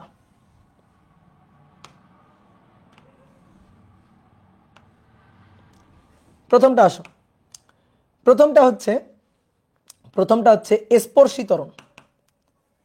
স্পর্শী ত্বরণ, এই স্পর্শী ত্বরণটা হচ্ছে এটি, যেটা আমরা গত ক্লাসে শিখছিলাম। বলো তো, শিখছিলাম না এটি? Tangential acceleration. এবার শোনো, এর জন্ম কেন? এর কি কারণে জন্ম? এর জন্ম হচ্ছে এই এটি, এটা হচ্ছে dv divided by dt. Dv divided by dt, এই এটি হচ্ছে ডিভি ডিভাইডেড বাই ডিটি। এই ভি এর মানের পরিবর্তনের জন্য, মানের পরিবর্তনের জন্য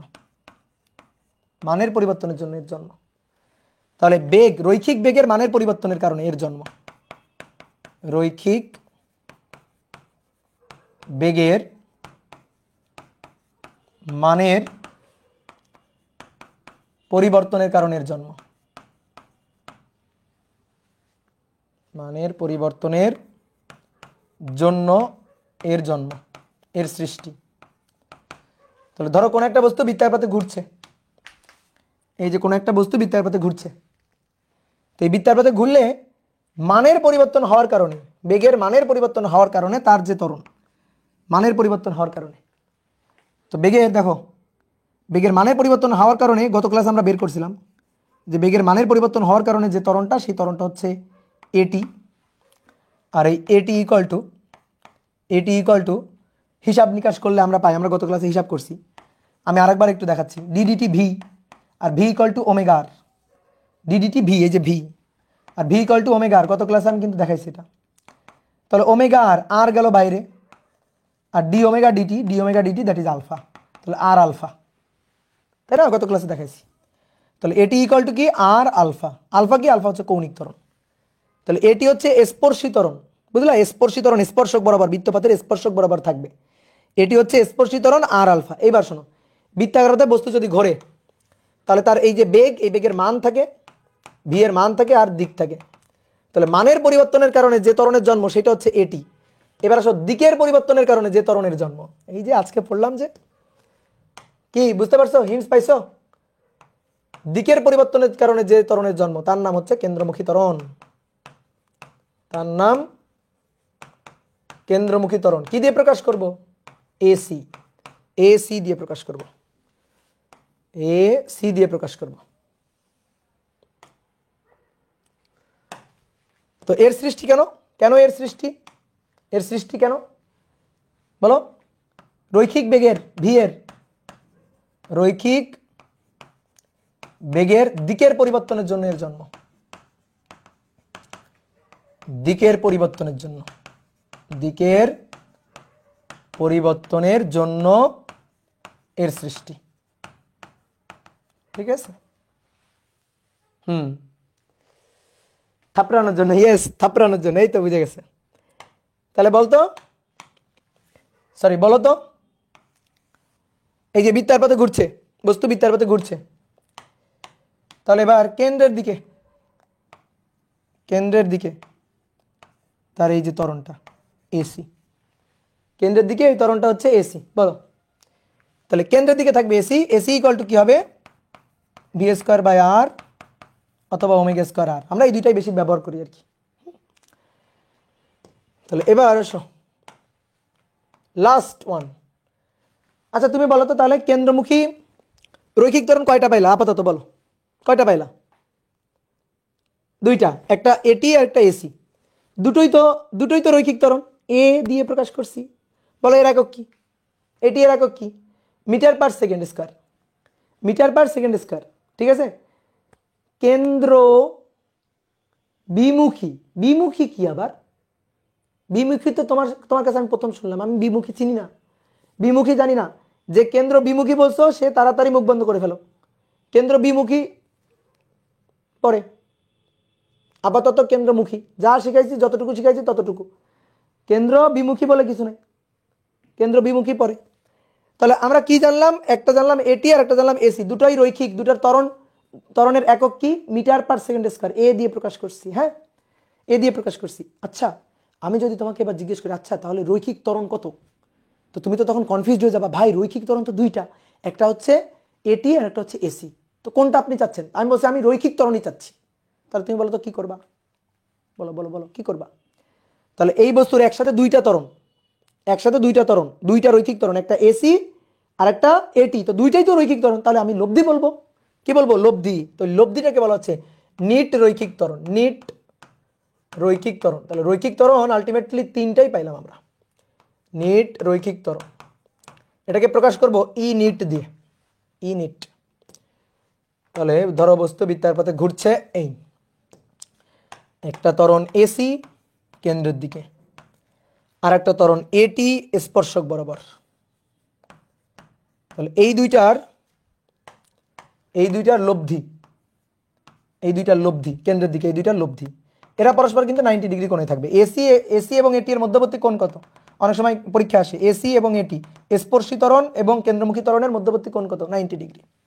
তাহলে এ নিট, অতএব এ নিট এটা equal to root over ac square plus at square. এই যে এ সি কে, এটাকে কিন্তু সাধারণ ত্বরণ বা নর্মাল এক্সেলারেশনও বলে, নর্মাল এক্সেলারেশনও বলে এটাকে। ঠিক আছে, এই কেন্দ্রমুখী ত্বরণকে সাধারণ ত্বরণও বলে, সাধারণ বা নর্মাল এক্সেলারেশন বলে। তো অনেক সময় নাম দেখে ঘাবড়ে যাবা, তো তার জন্য লিখে দিলাম। এইবার আসো কৌণিক ত্বরণ। এবার কৌণিক ত্বরণ আলফা, আলফা কৌণিক ত্বরণ হচ্ছে আলফা। তো এর জন্ম বা এর সৃষ্টি কেন? এর সৃষ্টি হচ্ছে কৌণিক বেগের পরিবর্তনের কারণে, কৌণিক বেগের পরিবর্তনের কারণে এর জন্ম। গত ক্লাসে তোমাকে ওই যে ফ্যানের উদাহরণ দিয়ে বুঝাইছিলাম, যে ধরো একটা ফ্যান তুমি সুইচ অন করে দিছো, তাহলে কি হচ্ছে? প্রথমে তো থেমেই আছে, তারপরে আস্তে আস্তে আস্তে আস্তে ঘুরতে ঘুরতে ঘুরতে ঘুরতে জোরে জোরে ঘুরবে। তাহলে কি হবে? তার বেগ বাড়বে, ঘূর্ণন স্পিড বাড়বে, ঘূর্ণন স্পিডটা বাড়বে। তাহলে ওমেগা নট, এটা থেকে ধরো শেষ কৌণিক বেগ ওমেগা হবে। এই যে কৌণিক বেগ, এই যে কৌণিক বেগের পরিবর্তন, এর কারণে আলফার জন্ম। তাহলে আলফা কি? আলফা হচ্ছে ডিডিটি অফ ওমেগা। আলফার সূত্র হচ্ছে ডিডিটি অফ ওমেগা, এটা হচ্ছে আলফা। তাহলে এই হচ্ছে আমাদের চারটা ত্বরণ। তাহলে আমি একটু সামারিটা বলি। কোনো একটা বস্তু যদি বৃত্তাকার পথে ঘোরে তার চারটা ত্বরণ থাকে, তিনটা হচ্ছে রৈখিক ত্বরণ, একটা হচ্ছে কৌণিক ত্বরণ। দেখো কৌণিক গতি মানে বৃত্তাকার গতি, বৃত্তাকার গতিতে ওই সংখ্যালঘু, ঠিক আছে, নিজের বাড়িতে নিজেই পড় আর কি। কৌণিক গতি, বৃত্তাকার গতি ওই সংখ্যালঘু, আর এরা দেখো তিনটা নিয়ে বসে আছে। বুঝছো? এবার বলো তো, এই কৌণিক ত্বরণের সাথে একটা রৈখিক ত্বরণের আত্মার সম্পর্ক আছে, একটা রৈখিক ত্বরণের আত্মার সম্পর্ক আছে কৌণিক ত্বরণ আলফার সাথে। সে কে? একেবারে আত্মার সম্পর্ক। আত্মার সম্পর্ক মানে তুমি থাকলে আমি আছি, তুমি না থাকলে আমি নাই। বুঝতে পারছো? তুমি থাকলে আমি আছি, তুমি না থাকলে আমি নাই। কোন ত্বরণ? এটি, এটি, এই দেখো at equal to r alpha, এটি ইকুয়াল টু আর আলফা। মানে কি জানো? মানে হচ্ছে তুমি থাকলে আমি আছি, তুমি না থাকলে আমি নাই। অর্থাৎ যখন আলফা জিরো হবে তখন এটিও জিরো, অথবা যখন এটি জিরো হবে তখন আলফা জিরো। এই কারণে আত্মার সম্পর্ক, ঠিক আছে, এই কারণে আত্মার সম্পর্ক। তাহলে চলো এবার মোটামুটি আমাদের ত্বরণ টরণ সব হয়ে গেছে। যা এইগুলো শিখাইলাম না, ম্যাথ আছে বইতে, কিন্তু এত সুন্দর করে কোনো বোর্ড বইতে তুমি খুঁজে পাবা না। এত সুন্দর করে সাজানো গোছানো জিনিস খুঁজে পাবা না। যদি যা পড়ায় এগুলা যদি পড়ে রাখতে পারো তাহলে তুমি বস হয়ে যাবা, বস। ঠিক আছে, আমি বস না, তুমি বস হয়ে যাবা। তো চলো এবার আমরা কয়েকটা ম্যাথ করবো না। দেখো ম্যাথগুলো করলে আরো সুন্দর বুঝে যাবা।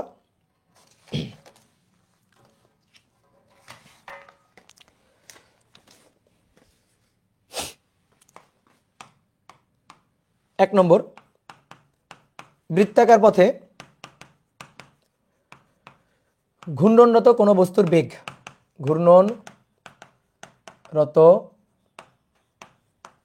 বস্তুর বেগ 2 মিটার পার সেকেন্ড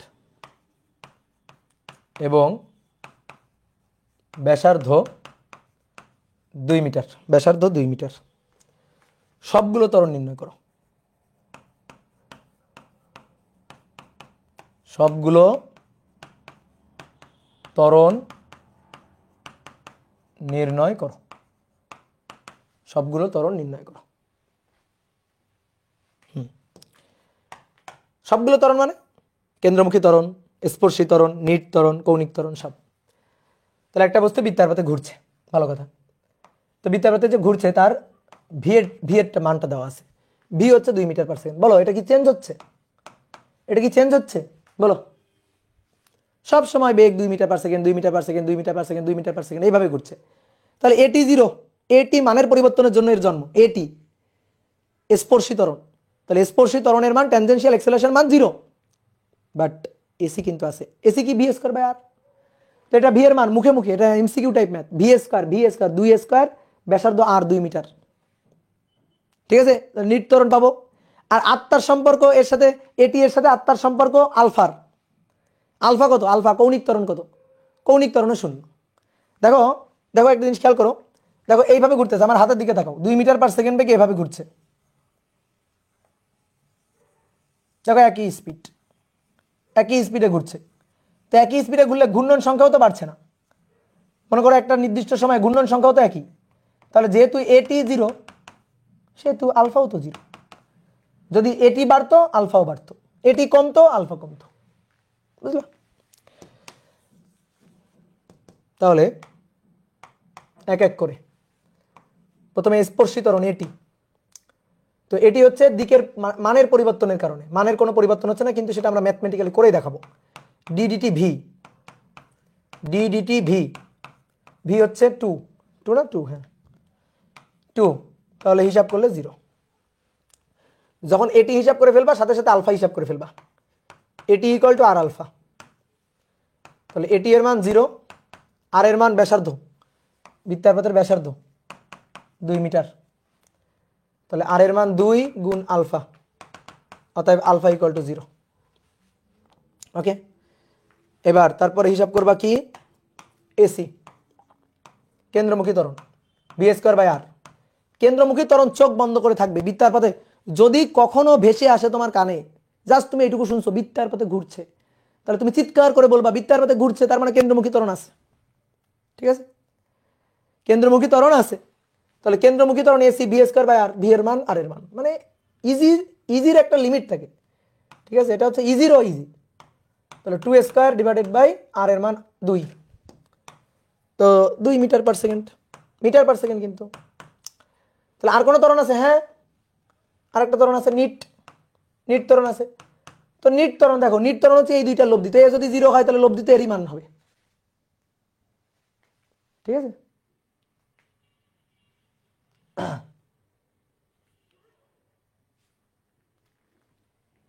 বলো বলো। এ নিট কি হবে? √, আবার কি বলবো রে এই পাগল? AC square plus at square, এত সহজ জিনিস। তাহলে এসি এর মান 2, আচ্ছা বলছি, দাঁড়াও দাঁড়াও, 2। আর এটি এর মান, এটি এর মান হচ্ছে 0, 0। তাহলে 2 মিটার পার সেকেন্ড স্কয়ার। ঠিক আছে, এই যে 4টা ত্বরণ বের করে ফেলছি। ঠিক আছে, 4টা ত্বরণ বের করে ফেলছি। ত্বরণের একক metre per square, metre per second স্কয়ারই তো দিছি। কই মিটার? ও আচ্ছা, সরি সরি সরি, হ্যাঁ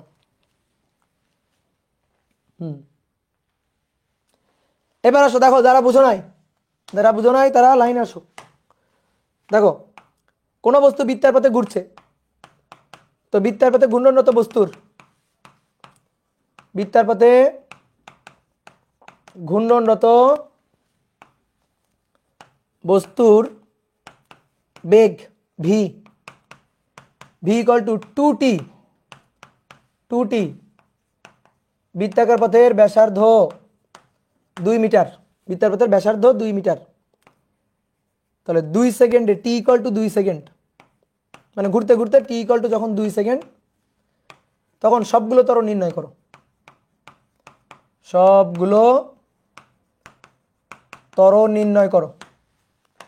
তাহলে আবারও একই টাইপের ম্যাথ, একটা বস্তু বৃত্তার পথে ঘুরছে, তো বৃত্তার পথে যে বেগ নিয়ে ঘুরছে সেই বেগ ভি। এবার দেখো বেগ ভি এর মানটা কিন্তু পরিবর্তন হবে, কারণ দেখো 2t, 2t টি এর উপর নির্ভর করে, আগে ছিল কনস্ট্যান্ট, দেখো আগে ছিল 2 কনস্ট্যান্ট, এবার 2t মান চেঞ্জ হবে আর কি। আর ব্যাসার্ধ আর, ব্যাসার্ধ আর এর মান কত দেওয়া আছে? 2 মিটার, আর এর মান 2 মিটার দেওয়া আছে। তাহলে কি লাগবে? প্রথমে লাগবে হচ্ছে এটি। বলো ভাই এটি এর জন্ম কেন? কেন এটি এর জন্ম? কার কারণে? মানের পরিবর্তনের কারণে, বেগের, রৈখিক বেগের মানের পরিবর্তনের কারণে। ওকে, তাহলে তার সূত্র ডিডিটি অফ বেগ ভি, তাহলে ডিডিটি আর ভি হচ্ছে 2t, 2t, তাহলে 2 সুন্দর করে বাইরে চলে আসলো, আর টি কে টি এর সাপেক্ষে করলে 1, তাহলে এত মিটার পার সেকেন্ড স্কয়ার, এত মিটার পার সেকেন্ড স্কয়ার। ওকে ডান। যখনই তুমি এটি বের করে ফেলবা, এটি এর সাথে কার জন্য আত্মার সম্পর্ক? আলফার, আলফার আত্মার সম্পর্ক, তাহলে at equal to r alpha, r alpha, তাহলে এটি হচ্ছে 2, আর এর মান 2 আলফা, তাহলে অতএব দেখো আলফা, এই আলফা ইকুয়াল টু 2/2, 1, 1 কি একক হবে এর বলো তো? Radian per second square, radian per second square.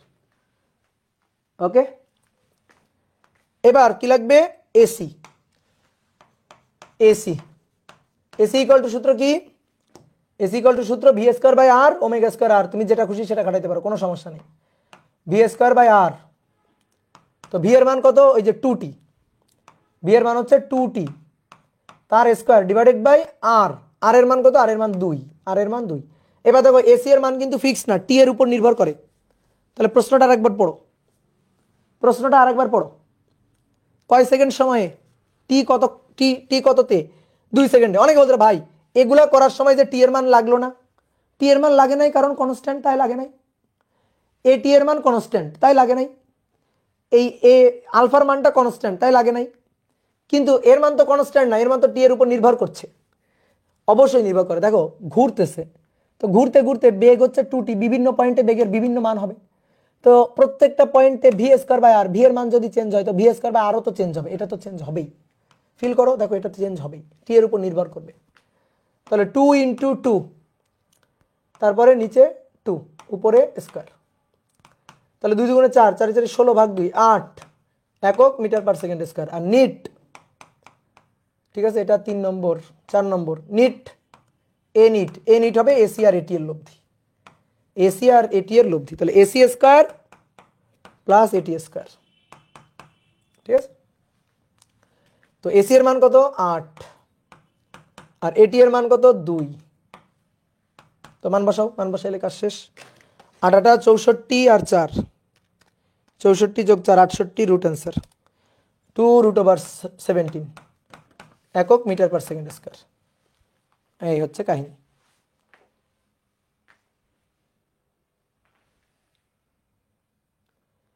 ভাইয়া ভি ইকুয়াল টু 2t বাইরের দিকে কেন? তো ভি ইকুয়াল টু 2t কোন দিকে হবে? ভেতরের দিকে না উপরের দিকে? বাইরের দিকে মানে স্পর্শক বরাবর না, যে কোনো পয়েন্টে বেগের ডিরেকশন কোন বরাবর হয়? স্পর্শক বরাবর হয় না? কি বললাম এতক্ষণ, কোন একটা বস্তু যদি বৃত্তাকার পথে ঘুরে তাহলে যে কোনো পয়েন্টে তার বেগের ডিরেকশন কোন দিক বরাবর থাকে? স্পর্শক বরাবর থাকে, তাই না? বলো, একটা বস্তুকে বৃত্তাকার পথে ঘুরাচ্ছি, দড়িতে বেঁধে ঘুরাচ্ছি, ঠিক আছে। আমার মনে করো চার্জারের উপরে মায়া না থাকলে আমি এই চার্জারটাকে জোরে জোরে জোরে জোরে ঘুরাইতাম, জোরে জোরে জোরে জোরে ঘুরাইতাম, এক সময় কি হইতো? ছিটকে পড়ে যাইতো। তো ছিটকে যাইতো কোন বরাবর? কোন বরাবর ছিটকে যাইতো? যে কোনো মুহূর্তে কোন বরাবর ছিটকে যাইতো?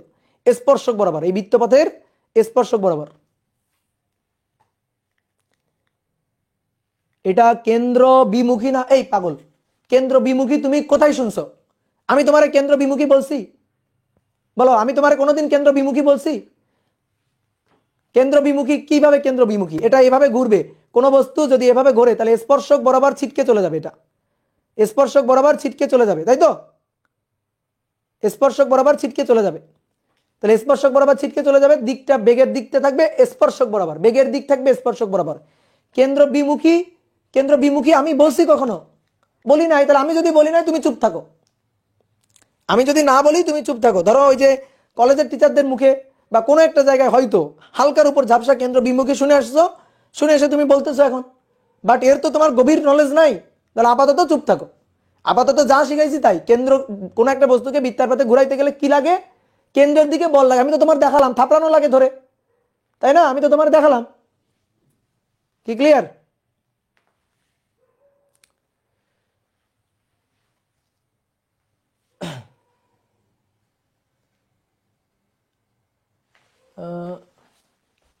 রসায়নে ইলেকট্রনের কেন্দ্র বিমুখী বল, রসায়নের কথা বাদ দাও তো, দূর রসায়নের কথা বাদ দাও, রসায়নের কথা বাদ দাও। রসায়নে ওই ইলেকট্রনের কেন্দ্র বিমুখী বাদ দাও, ওইসব পরে।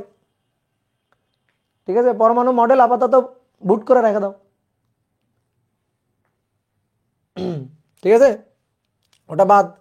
আপাতত কেন্দ্র বিমুখী বলে কিছু নাই, আপাতত কেন্দ্র বিমুখী বাদ, কেন্দ্র বিমুখী বাদ। এই যে মাথা থেকে এভাবে ধরে টানে বের করে যা ফেলে দাও, এভাবে ফেলে দাও। পরে এগুলো নিয়ে পরে কথা হবে। এবার আসো, কোনো বস্তুকে বৃত্তার পথে ঘুরানো হচ্ছে, বৃত্তাকার পথে,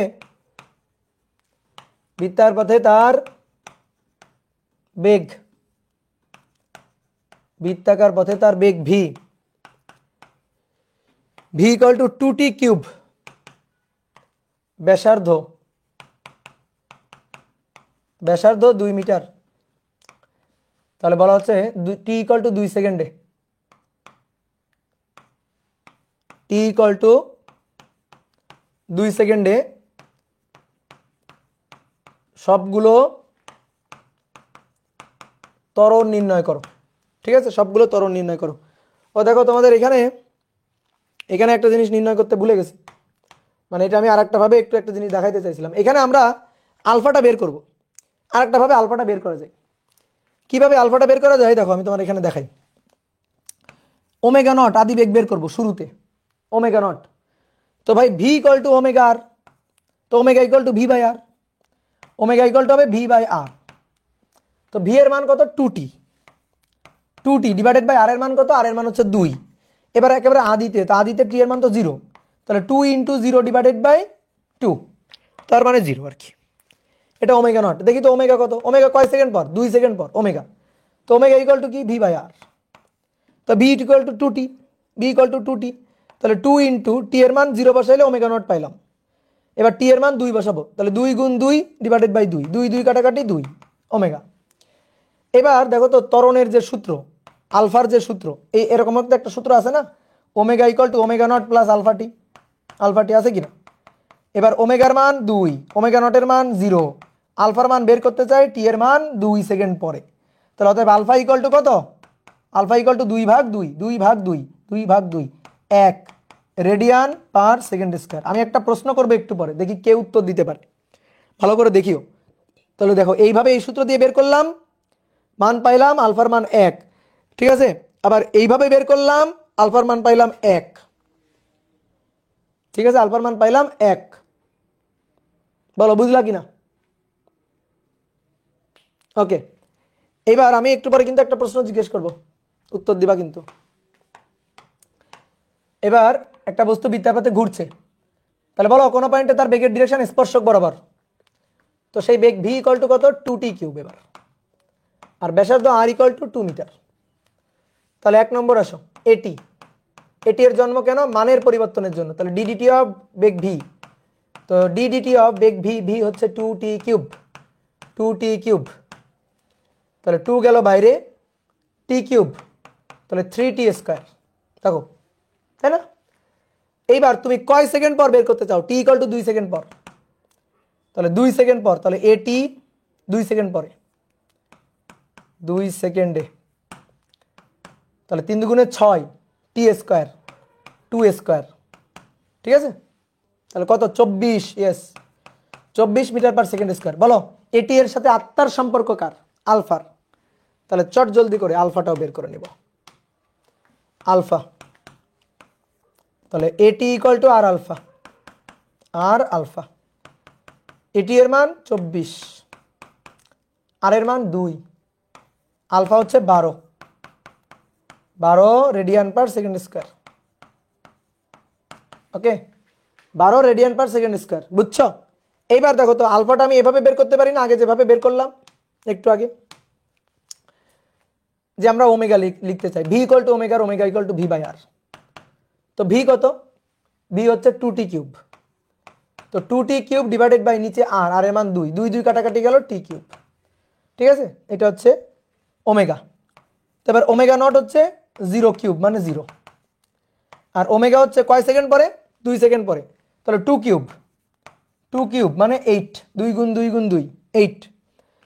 এবার কয় সেকেন্ড পরে জানো? 2 সেকেন্ড পরে। তাহলে আমরা এবার আলফাটা বের করতে চাই কোন সূত্র দিয়ে?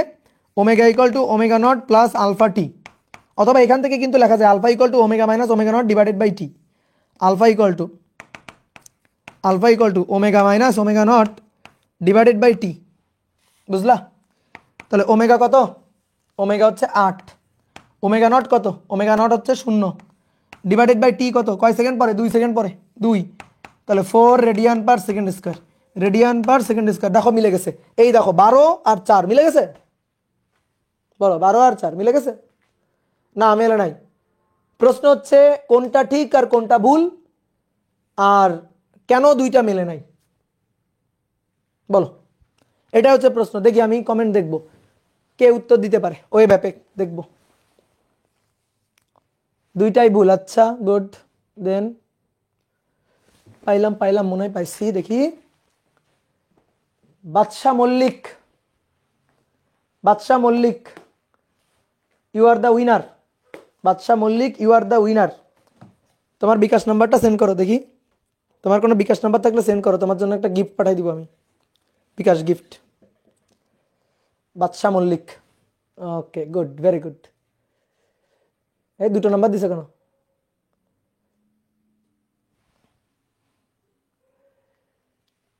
সুদীপ্ত বিশ্বাস, এই ছেলেটা ভালো। ফায়াদ উৎস, তুমি নাম্বার দিছো কেন? ফায়াদ উৎস, তুমি তো উত্তরই করো নাই। বাদশা মল্লিকের নাম্বার পাইছি, ও ভুল করা এই নাম্বার দিছ। সুদীপ্ত, তোমার নাম্বারটা সেন্ড করো, তোমার উত্তরটা সুন্দর পছন্দ হয়েছে। এই সবাই নাম্বার ঢালতেছে শুধু। সুদীপ্ত নাম্বার সেন্ড করো, এই যে সুদীপ্ত মনে হয় আগে একবার গিফট পাইছিল। না তোমারটা ঢালিও না, হোসেন আহমেদ তোমারটা ঢালিও না। এইবার শোনো, দেখো এইটা 2t কিউব, দেখো V equal to 2t cube, A equal two 3 সামনে আসলো, 3 দুগুণে 6, 6t স্কয়ার। এই দেখো এটা সমতরণ না, ঠিক আছে? এটা সমতরণ না, এটা এখানে সমতরণ না, এটাই হয়েছে সমস্যা। এ যদি সমতরণ হইতো তাহলে সূত্র হইতো, কিন্তু ঝামেলাটা লাগছে এই জায়গাটাতে, এটা সমতরণ না, এই কারণে এটা হয় নাই, আগে দেখো ভালো করে দেখো, আমরা যদি এমন যদি হয়, ধরো আলফা হচ্ছে কনস্ট্যান্ট 2, তাহলে এটা সমকৌণিক ত্বরণ আর কি। তো সমকৌণিক ত্বরণে তখন আমি আলফার একটা দেখো কনস্ট্যান্ট মান, তো এই যে সূত্রটা omega equal to omega not plus alpha t, এটা কখন খাটে? সমতরণে খাটে। যেমন v equal to u plus at কখন খাটে? সমতরণে খাটে। এটা যেমন সমতরণে খাটে, এটা তেমন সমকৌণিক ত্বরণে খাটে। এটা যেমন সমতরণ ছাড়া আমি খাটাইতে পারবো না, এটা সমকৌণিক ত্বরণ ছাড়া আমি খাটাইতে পারবো না, কথা বুঝছো? পারবো না। এখানে ঘটনাটা ঘটছে তাই। দেখো এখানে যে তুমি আলফার মানটা বের করছো, এই আলফার মানটা সম না, আলফার মানটা সমতরণ না, এই কারণে হয়নি। এই ক্ষেত্রে এই যে উত্তরটা আসছে, এই উত্তরের সাথে এটা মেলে নাই, এই উত্তরের সাথে এটা মেলে নাই, এইটাই ভুল। কেন? কারণ এটা তো তুমি সমতরণের সূত্র খাটাইছো। দেখো এই যে সমতরণের সূত্র খাটাইছো, এটা তো সর্বদাই প্রযোজ্য না, এটা সমকৌণিক ত্বরণের জন্যই প্রযোজ্য, সমকৌণিক ত্বরণের জন্য প্রযোজ্য, এছাড়া তো এটা প্রযোজ্য হবে না, ঠিক আছে, এছাড়া তো এটা প্রযোজ্য হবে না। তো এটাই হয়েছে ঝামেলা। দেখো আগেরটা কেন হয়েছিল, আগেরটা আলফার মান দেখো এই যে কনস্ট্যান্ট একটা মান 1 1 এভাবে করলো, দেখো 1 পাইছিলাম আলফার মানটা, ঠিক আছে। এই যে এটা হচ্ছে দেখো ভি ইকুয়াল টু, দেখো ভি ইকুয়াল টু 2t। তো এখান থেকে যদি আমি ডিফারেন্সিয়েট করে এ বের করি, দ্যাট 2 এ 2 একটা কনস্ট্যান্ট মান, তাহলে এ যেহেতু একটা কনস্ট্যান্ট মান, তাহলে alpha alpha equal to a divided by r. তাহলে উপরে এ কনস্ট্যান্ট আরও কনস্ট্যান্ট, তাহলে এইটাও হবে একটা কনস্ট্যান্ট মান। এই কারণে সমকৌণিক ত্বরণ সূত্র হয়েছে, এটা খাটছে, কিন্তু এই জায়গায় এটা খাটে নাই। বুঝতে পারছো, এই জায়গায় এটা খাটে নাই, এটাই হচ্ছে কাহিনী। এই ম্যাথে খাটে নাই কারণ 2t³, এই কারণে এটা হবে না। ওকে গেল। তাহলে এবার নেক্সট কোনটা বের করতে চাই, AC v square divided by r, v equal to ওমেগার, ভি ইকুয়াল টু ওমেগার, তাই তো, ভি ইকুয়াল টু ওমেগার। অথবা ভি এর মান তো ডাইরেক্ট এটা বসাই দিতে পারো, ওমেগা নিয়ে ওমেগা থেকে এনেও বসাইতে পারো, আবার ডাইরেক্ট এটাই বসাইতে পারো। তাহলে 2t³ তার স্কোয়ার ডিভাইডেড বাই আর। তাহলে 2t এর মান কত দেখি 2, তাহলে 2³ এর আবার স্কোয়ার, নিচে আর এর মান 2। তাহলে 2³ মানে 8, 8 দুগুণে 16, 16 কি স্কোয়ার ভাগ হচ্ছে 2, কত আসছে বলো, 128। ওমেগা সমান সমান 4 কেন, 8 হবে না দাদা?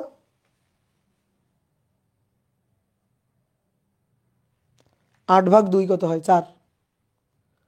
ওমেগা সমান সমান 4 কেন, কোথায় ওমেগা, ওমেগা সমান সমান 4 কোথায় লিখছি?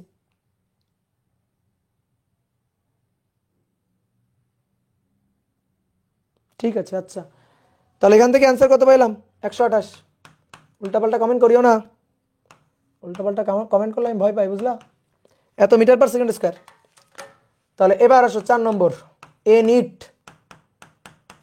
Root over AC square plus at square. তাহলে 2 সেকেন্ড যখন, তখন এসি হচ্ছে 128 আর এটি হচ্ছে কই 24, 24 তার স্কোয়ার। তাহলে 128-এর স্কোয়ার প্লাস 24-এর স্কোয়ার, 128-এর স্কোয়ার প্লাস 24-এর স্কোয়ার, রুট অ্যান্সার। তাহলে 8 রুট ওভার 265 এত মিটার পার সেকেন্ড স্কোয়ার, শেষ। ওকে ওকে ওকে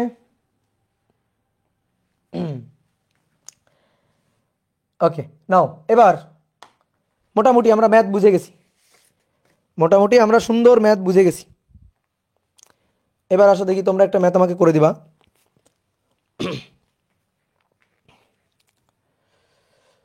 বৃত্তার পথে ঘূর্ণনরত একটি বস্তুর, বৃত্তাকার পথে ঘূর্ণনরত একটি বস্তুর, ঘূর্ণনরত একটি বস্তুর কৌণিক বেগ, কৌণিক বেগ omega, omega equal to 2t, ব্যাসার্ধ 2 মিটার,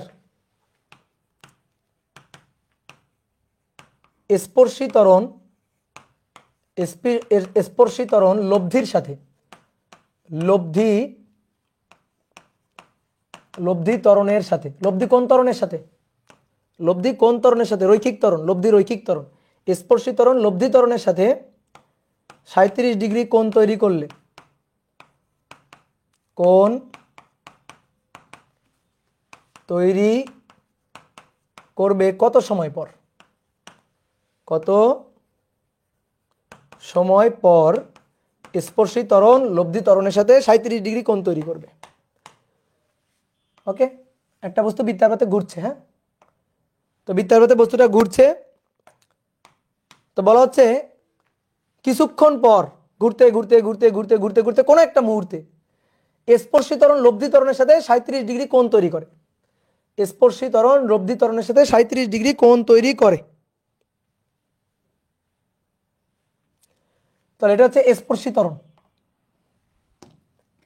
এইটা স্পর্শী ত্বরণ এটি, আর এটা কেন্দ্রমুখী ত্বরণ এসি, এদের লব্ধি এটি, এদের লব্ধি এটি, এদের লব্ধি এ নিট, এদের লব্ধি এ নিট। ঠিক আছে, এবার বলা হচ্ছে কি স্পর্শী ত্বরণের সাথে লব্ধি ত্বরণের কোণ হবে 37 ডিগ্রি। কতক্ষণ পর, এটাই আমার চাইছে যে কতক্ষণ পর এটা হবে। তাহলে দেখো তো এই কোণের ট্যান থিটা লিখবো, ট্যান 37, যার সাথে অ্যাঙ্গেল সে থাকবে সিঙ্গেল। কার সাথে অ্যাঙ্গেল? এটি এর সাথে। তাহলে এটি থাকবে সিঙ্গেল, বাদ বাকিটা কি এসি। তাহলে উপরে এসি তার কি সাইন 90 ডিগ্রি, আর নিচে এসি কস কি কস 90 ডিগ্রি। তাহলে এইগুলো লেখার দরকার নেই, কস 90 0 আর সাইন 91। তাহলে ট্যান 37 ডিগ্রি সমান সমান এসি ডিভাইডেড বাই এটি, তাই তো, এসি ডিভাইডেড বাই এটি। তাহলে এবার দেখো ট্যান 37 ডিগ্রি এটা সমান সমান এসি ডিভাইডেড বাই এটি। কি কি মান দেওয়া আছে? ওমেগা দেওয়া আছে 2t, আর ব্যাসার্ধ দেওয়া আছে আর 2 মিটার। ওমেগা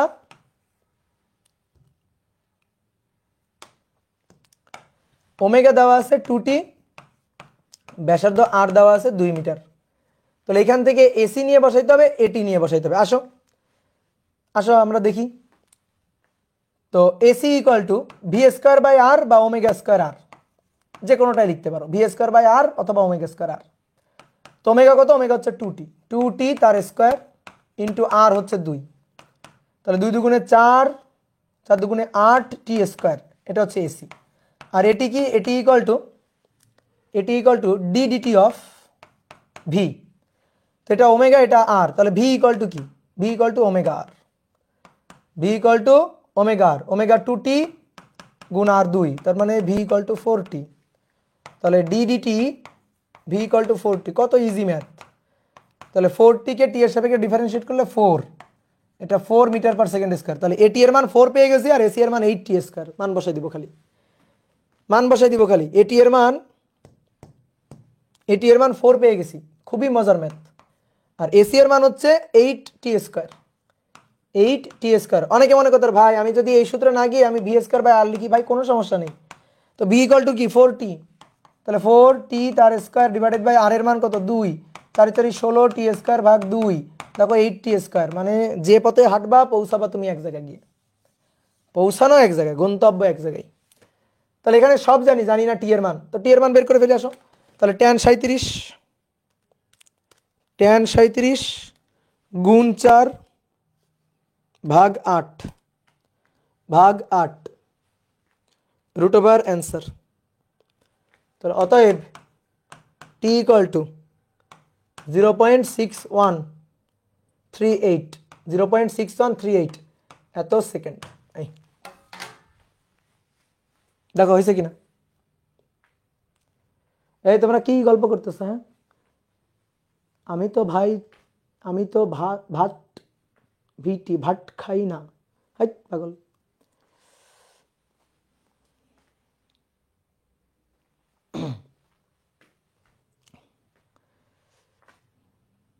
দেখছো কত সুন্দর ম্যাথ? তাহলে চলো আর একটা ম্যাথ করে ফেলি। বুঝবো বলো।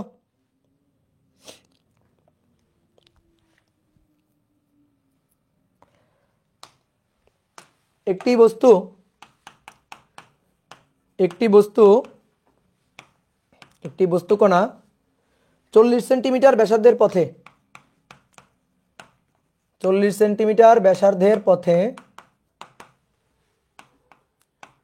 সেন্টিমিটার ব্যাসার্ধের বৃত্তাকার পথে 10 সেন্টিমিটার পার স্কোয়ার এত সমস্পর্শী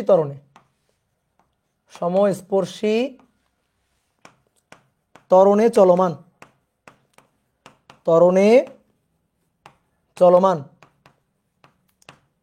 কত সময় পর এর স্পর্শী ত্বরণ সাধারণ ত্বরণের সমান হবে? বলো সাধারণ ত্বরণ কোনটা? বলো। সাধারণ ত্বরণের সমান হবে। সাধারণ ত্বরণ বলতে কোন ত্বরণকে বুঝবো? এ নিট না না এসি নর্মাল নর্মাল অ্যাক্সেলারেশন লিখে দিছিলাম, এই দেখো এই যে সাধারণ ত্বরণ এসি, দেখছো? এ নিট তো লব্ধি ত্বরণ, লব্ধি রৈখিক ত্বরণ, লব্ধি রৈখিক ত্বরণ, শুধু রৈখিক ত্বরণ যদি বলে তাহলে লব্ধি রৈখিক ত্বরণটাকেই বুঝবো। তাহলে এসি আর এটি এরা পরস্পর সমান সমান হবে। তাহলে এই যে বস্তু বৃত্তাকারে ঘুরছে, তো 40 সেন্টিমিটার ব্যাসার্ধের পথ, তাহলে এটা আর, এটা 40 সেন্টিমিটার, আর হচ্ছে 40 সেন্টিমিটার।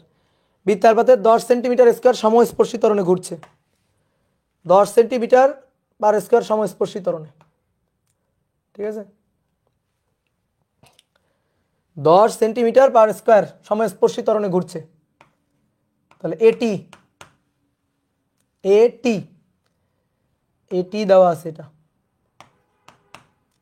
10 centimetre per square. তো সেন্টিমিটারকে যদি মিটার করি তাহলে কি করব? 100 দিয়ে ভাগ দিব। তো 100কে 10কে 100 দিয়ে ভাগ দিলে 0.1, 0.1 এত মিটার পার সেকেন্ড স্কোয়ার, তাই তো? বলো এবার কি প্রশ্ন করছে, কতক্ষণ পরে এটি আর এসি সমান সমান হবে? তাহলে কতক্ষণ পরে এসি এটি সমান সমান। এবার সবাই লেখা বাদ দাও। এসি মানে v square by r, ac মানে v square divided by r, আর এটি মানে 10, এই যে এটা দেওয়াই আছে। তো এবার এটি থেকে আর আলফা এত ব্যাসার্ধের বৃত্তাকারে এত সমস্পর্শী ত্বরণে চলমান, কত সময় পর স্পর্শী ত্বরণ সাধারণ ত্বরণের সমান হবে? সাধারণ ত্বরণ ভি ইকুয়াল টু ওমেগা আর। কোনো ডাটা মিস করলাম?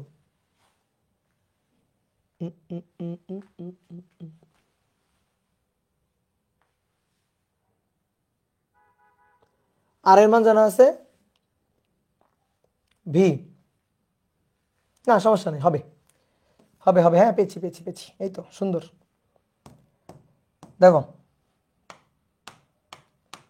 এসি এটা equal to v square by r, v square by r, omega square r লিখলেও হইতো, সমস্যা নেই।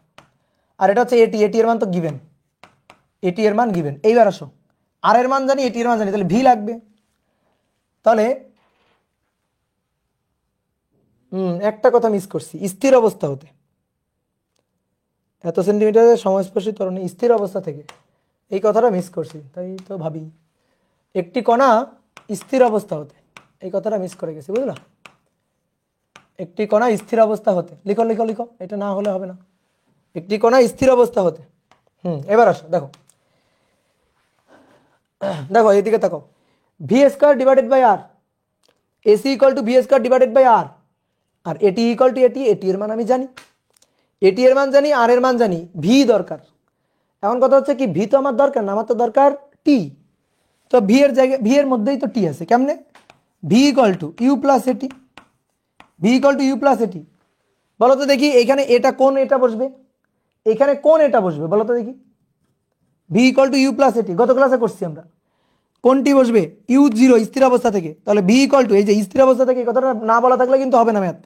তাহলে v equal to u plus at, তাহলে এই এর জায়গায় কিন্তু ট্যানজেনশিয়াল অ্যাক্সেলারেশন এটি, এটি ইন্টু টি, বুঝলা? তাহলে ভি ইকুয়াল টু, দেখো ভি ইকুয়াল টু এটি ইন্টু টি তার স্কোয়ার ডিভাইডেড বাই আর সমান সমান এটি। নাও এবার মান বসে দাও, এবার মান বসে দাও। তাহলে এটি এর মান 0.1 তার স্কোয়ার টি স্কোয়ার, আর এর মান 0.40, আর এটি এর মান 0.1। তাহলে 0.40 গুণ 0.1, তাকে ভাগ দিব 0.1 তার স্কোয়ার দিয়ে। তাহলে টি কত সেকেন্ড? 2 সেকেন্ড, √4 2 সেকেন্ড, এই যে 2 সেকেন্ড। তাহলে 2 সেকেন্ড পর এটা হবে। কি বের করছো? বলো বের করছো কিনা? হ্যাঁ দেখো, অনেকে করে কি এই টাইপের ম্যাথগুলো মুখস্থ করে, তো এই মুখস্থ করাটা আমি পক্ষপাতি না। ধরো অনেকে ম্যাথ ভাই বুঝে বুঝে মুখস্থ করছি, বুঝে বুঝে মুখস্থ আবার কি জিনিস? মুখস্থ তো মুখস্থই। তো শোনো, এই অর কেউ যদি লেখে যে ভাই এসি ইকুয়াল টু এটি, আমি ধরেন লিখলাম AC equal to omega square r, এটা লিখলাম, এসি ইকুয়াল টু আছে তো ওমেগা স্কয়ার আর, একটা সূত্র আছে তো। তো এটা কি হবে না? এভাবে কি হবে না? হ্যাঁ হবে। তুমি আর এর মান জানো, তুমি এটি এর মান জানো, এবার ওমেগা, এবার তোমার ওমেগা, তো ওমেগার মধ্য থেকে টি বের করতে হবে, ওমেগার মধ্য থেকে টি বের করতে হবে। আসলে আমি আগে ওমেগাটা বের করি, ওমেগাটা বের করি। তাহলে √AT ডিভাইডেড বাই আর। তাহলে এটি এর মান 0.1, আর এর মান হচ্ছে 0.40। তাহলে √0.1 ডিভাইডেড বাই 0.40, তাহলে 0.5 রেডিয়ান পার সেকেন্ড। ওমেগা হচ্ছে 0.5 রেডিয়ান পার সেকেন্ড। ওমেগাটা পাইলাম, কিন্তু আমার তো ওমেগা লাগবে না, আমার লাগবে টি। তো দেখো তো স্থির অবস্থা থেকে যদি চলতে শুরু করে তাহলে omega equal to omega not plus alpha t না, omega not plus alpha t. তাহলে এই ওমেগা নটটা জিরো, আর এই পাশে ওমেগা তো পাইছি। এবার আলফা এটি ইকুয়াল টু আর আলফা, তাহলে at equal to r alpha, তাহলে আলফা ইকুয়াল টু এটি বাই আর, এটি divided by R into T. ওমেগার মান 0.5, এটি এর মান 0.1, আর এর মান 0.40 ইন্টু টি। দেখি 0.5 ইন্টু 0.40, তাকে ভাগ দিব 0.1 দিয়ে, তাহলে অতএব টি ইকুয়াল টু 2। দেখছ, যে পথে যাবা হবে ম্যাথ, হইতে বাধ্য। এখন তুমি কিভাবে করবা সেটা তোমার ব্যাপার, বুঝলা? প্র্যাকটিস প্র্যাকটিস প্র্যাকটিস প্র্যাকটিস, বেশি বেশি করে প্র্যাকটিস। হ্যাঁ, কঠিন লাগতেছে কারণ জীবনে প্রথমবার করতেছে তাই কঠিন লাগতেছে, কিন্তু এই ব্যাপারগুলো ঢেকে ঢেকে নিজের মতো করে করবা, দেখবা গুগলির মতো সূত্রের খেলা। জাস্ট ফার্স্টেরটা তো ইজি হবে, আস্তে আস্তে তো একটু আপডেট হবেই, ভার্সন আপডেট হবে না? বলো। এবার আসো, বলা হচ্ছে স্থির অবস্থা হতে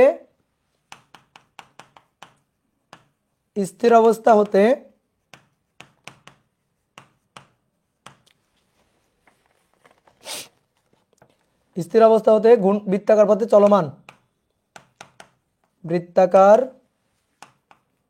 পথে চলমান বস্তুর কৌণিক ত্বরণ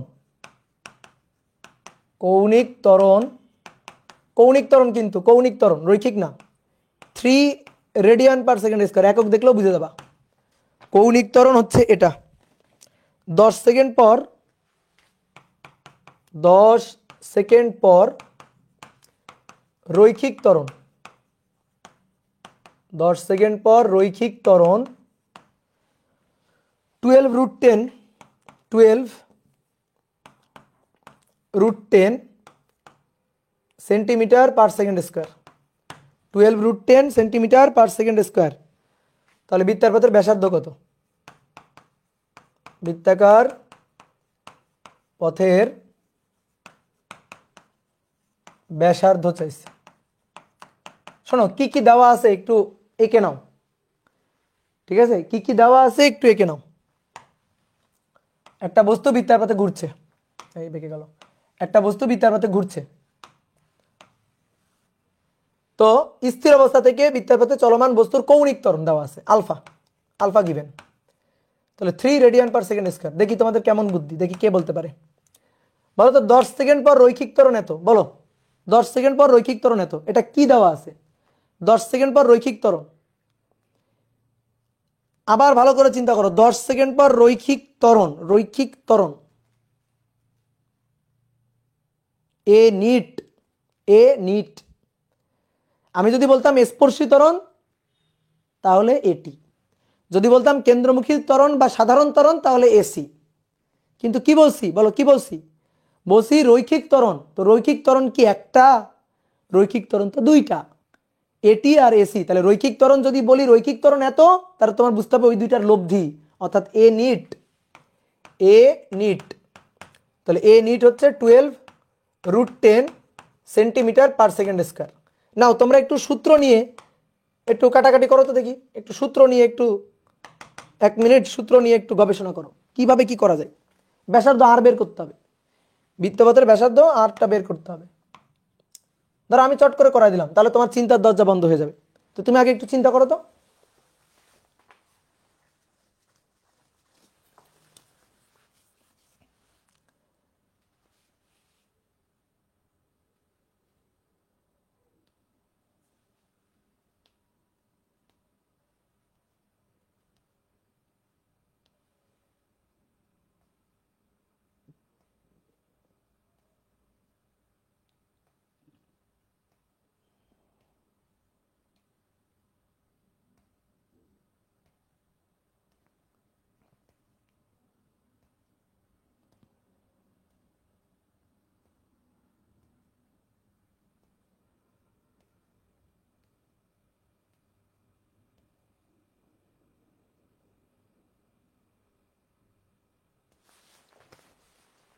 হয়েছে হয়েছে হয়েছে।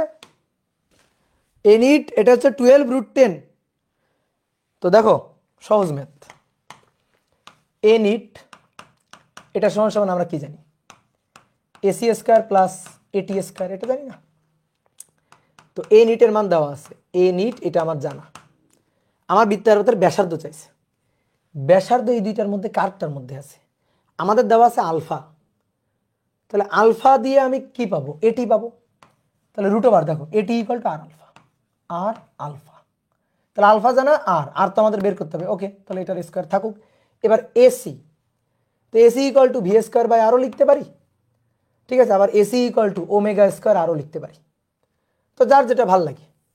তো যেহেতু আলফা দেওয়া আছে, তাহলে ওমেগা স্কয়ার আর লিখি। তুমি ভি স্কয়ার বাই আর লিখলেও হবে, আমার কোনো আপত্তি নেই।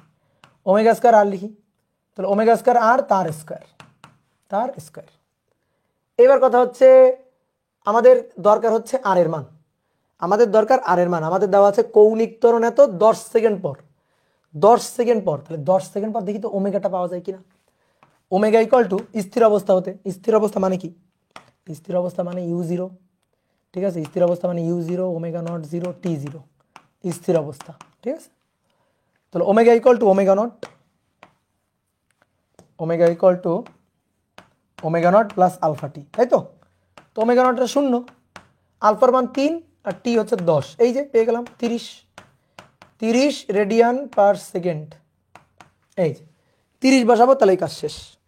তাহলে এখান থেকে আরেকটা লাইন একটু হিসাব করি, এন ইট এটা সমান সমান দেখো এখানে আর এর স্কয়ার আছে, এখানেও আর এর স্কয়ার আছে, আর স্কয়ার কমন নাও, কমন নিয়ে যদি বাইরে নিয়ে আসো তাহলে এখানে আর থাকে রুট ওভার, ভেতরে কি থাকে, ভেতরে থাকে omega to the power 4 plus alpha to the power 2, এটা থাকে। তো এন ইটের মান হচ্ছে 12√10 গুণ 10 টু দি পাওয়ার -2, মানে 100 দিয়ে ভাগ আর কি, সেন্টিমিটার স্কয়ার আছে। আর এর মান কই, আর এর মান তো বের করবো, root over omega to the power 4, omega হচ্ছে 30 এর পাওয়ার 4, আলফার মান 3 এর square.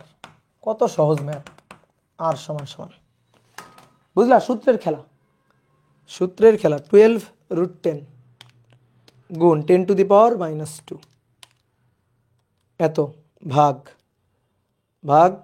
Root over 30 to the power 4 plus 3 square.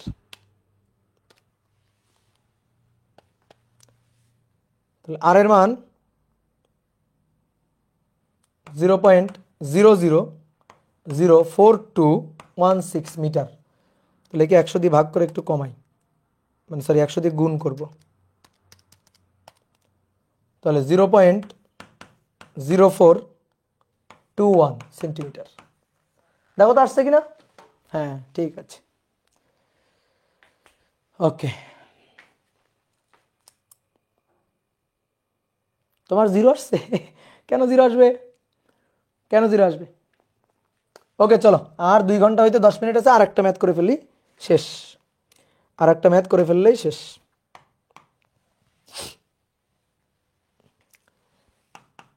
বৃত্তাকার পথে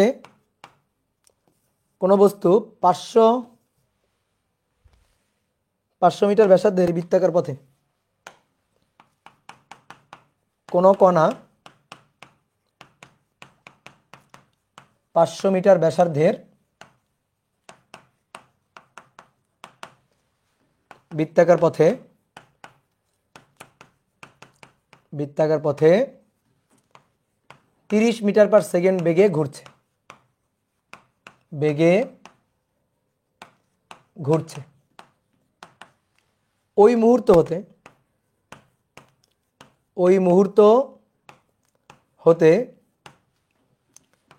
বেগ বৃদ্ধির হার, বেগ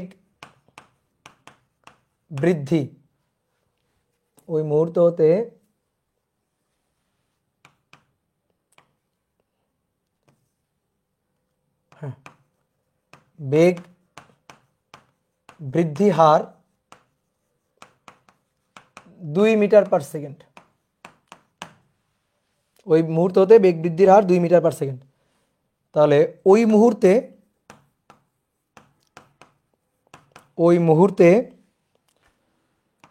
কার্যকর ত্বরণ, কার্যকর রৈখিক ত্বরণ, কার্যকর রৈখিক ত্বরণ নির্ণয় করো।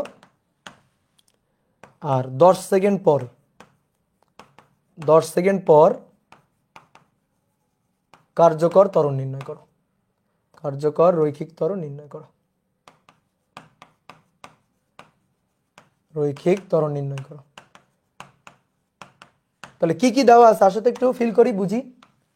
বৃত্তাকার পথে একটা বস্তু ঘুরছে, একটা বস্তু বৃত্তাকার পথে ঘুরছে।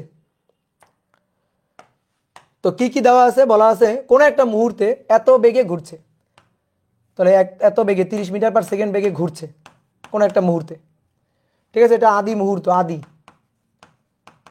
আর বৃত্তাকার পথের ব্যাসার্ধ কত, ব্যাসার্ধের মান আর, আর এর মান 500 মিটার, আর এর মান 500 মিটার। এইবার সবাই বোর্ডে থাকো, এইবার সবাই বোর্ডে থাকো। কোন একটা বস্তু এই ব্যাসার্ধের বৃত্তাকার পথে ঘুরছে, কোন একটা মুহূর্তে তার বেগ হচ্ছে এইটা, তাহলে আদি মুহূর্ত ধরলাম। এবার বলতেছে ওই মুহূর্ততে বেগ বৃদ্ধি হার এত মিটার পার সেকেন্ড, বেগ বৃদ্ধি হার, তাহলে বেগ বৃদ্ধির হার, হার হচ্ছে মানে বেগ বৃদ্ধি এত মিটার পার সেকেন্ড হারে বেগ বৃদ্ধি পাচ্ছে, এত মিটার পার সেকেন্ড এই হারে বেগ বৃদ্ধি পাচ্ছে। তো এটা কিন্তু আসলে ত্বরণ, বেগ না, কিন্তু একক দেখে ভাববা না যে এটা বেগ, ওটা হচ্ছে বেগের বৃদ্ধির হার প্রত্যেক সেকেন্ড হচ্ছে 2 মিটার পার সেকেন্ড।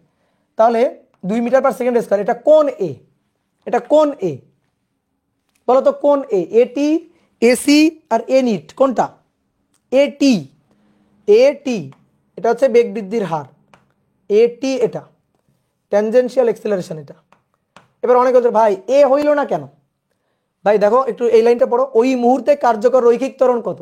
তো কার্যকর রৈখিক ত্বরণ চাইছে, তো তোমাকে কি রৈখিক ত্বরণ দিয়ে দিছে, তো দিয়ে দিয়ে আবার কেন চাইবে। তাহলে কার্যকর রৈখিক ত্বরণ বের করতে হবে, মানে এ নিট বের করতে হবে, এ নিটটা বের করতে হবে। হ্যাঁ, কার্যকর রৈখিক ত্বরণ এ নিট বের করতে হবে এই দুইটা সময়, একটা হচ্ছে আদিতে আর একটা হচ্ছে 10 সেকেন্ড পরে। তাহলে অবশ্যই বেগ বৃদ্ধির হার 2 মিটার পার সেকেন্ড, যেহেতু এটা দেওয়া আছে তাহলে ওইটা আসলে এটি, তাহলে এটি দেওয়া আছে, আর দেওয়া আছে 30 মিটার পার সেকেন্ড দেওয়া আছে।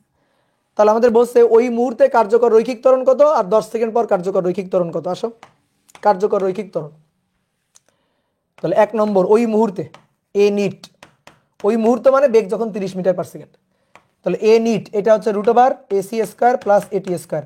তাহলে সবাই লেখা বাদ দিয়ে বোর্ডে থাকো, এসি এটা equal to v square by r, v square by r, আর এটি ইকুয়াল টু মান তো গিভেন, এটি এর মান তো গিভেন। তাহলে দেখো ভালো করে শোনো, √/, ভি ওই মুহূর্তে, ওই মুহূর্তে তার বেগ তো 30, তাহলে 30 এর বর্গ, খুবই সহজ ম্যাথ, এটা 500 আর এটি এর মান তো 2, 2 এর স্কয়ার, শেষ, মানগুলো বসাই দিলে হয়ে গেল। তাহলে 30 এর স্কয়ার ভাগ 500 প্লাস 2 এর বর্গ 4, √/, অ্যান্সার কত আসছে 2 পয়েন্ট। কেউ করো নাই, এসি এর উপর স্কয়ার হবে, এসি এর উপর, ও আচ্ছা সরি সরি সরি সরি, হ্যাঁ সরি। তাহলে তো 30 এর স্কয়ার ভাগ 500 তার স্কয়ার প্লাস 4 রুট অ্যান্সার। তাহলে 2.69, 2.6907 এত মিটার পার সেকেন্ড স্কয়ার। দেখো এটা আসছে, হ্যাঁ গুড, ভেরি গুড। এবার আসো 2 নম্বর, 2 নম্বর বলতেছে কতক্ষণ পর 10 সেকেন্ড পর কার্যকর রৈখিক ত্বরণ। একই জিনিস করব, কিন্তু 10 সেকেন্ড পর এটি এর মান যা থাক তাই 2, এটা তো সেম কনস্ট্যান্ট, এটি এর মান 2, তারপরে আর এর মান, আর এর মান 500, তাহলে চেঞ্জ হবে কি ভি এর মান, চেঞ্জ হবে কার মান, ভি এর মান। তাহলে 10 সেকেন্ড পর আগে ভি বের করবা, 10 সেকেন্ড পর ভিটা বের করবা, ভি। তো v equal to u plus at, at আর এই এ মানে এটি। তো ইউ হচ্ছে 0, কেন, ও সরি ইউ কিন্তু 0 না, এবার হ্যাঁ এটাই কাহিনী, ইউ কিন্তু 0 না। তাহলে 10 সেকেন্ড আগে মানে আদিতে তার ইউ ছিল এই যে আদি বেগ ইউ, ঠিক আছে, এই যে আদি বেগ, আদি বেগ 30, তাহলে এটা 30 আর এটি এর মান হচ্ছে 2 গুণ 10, তার মানে 50। এই বুঝছো কিনা বলো, 50 মিটার পার সেকেন্ড, বলো বুঝছো কিনা, ভি 50, হ্যাঁ ইউ 30, ইউ কিন্তু 0 না। তাহলে ভি এর মান পাইলা, ওকে শেষ, ম্যাথ শেষ। তাহলে এ নিট √/, আবার এসি স্কয়ার এটি স্কয়ার, শেষ। তাহলে √/, ভি স্কয়ার বাই আর তার স্কোয়ার, এটি এর মান তার স্কোয়ার। তাহলে √50/50 square divided by 500 square to square. খিদা লাগে গেল রে, হেভি ক্ষুধা লাগছে। এখন গিয়ে খালি প্লেট নিয়ে বসবো। √29 5.385 এত metre per second square.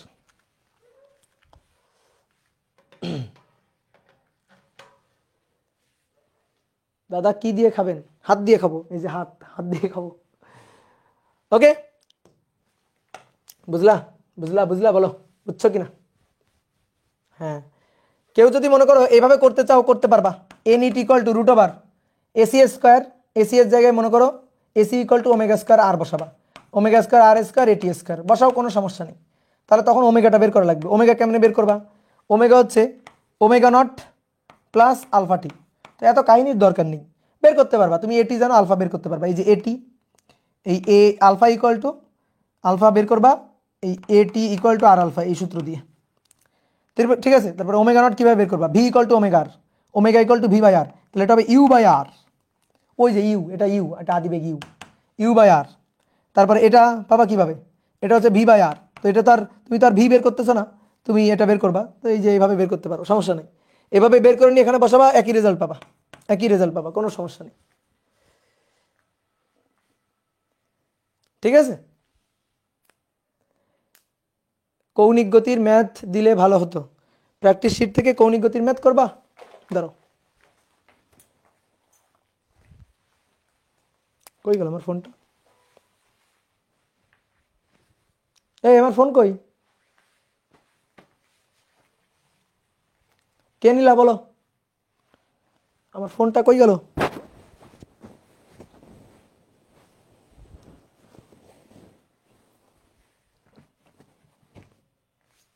High, phone গেল কই?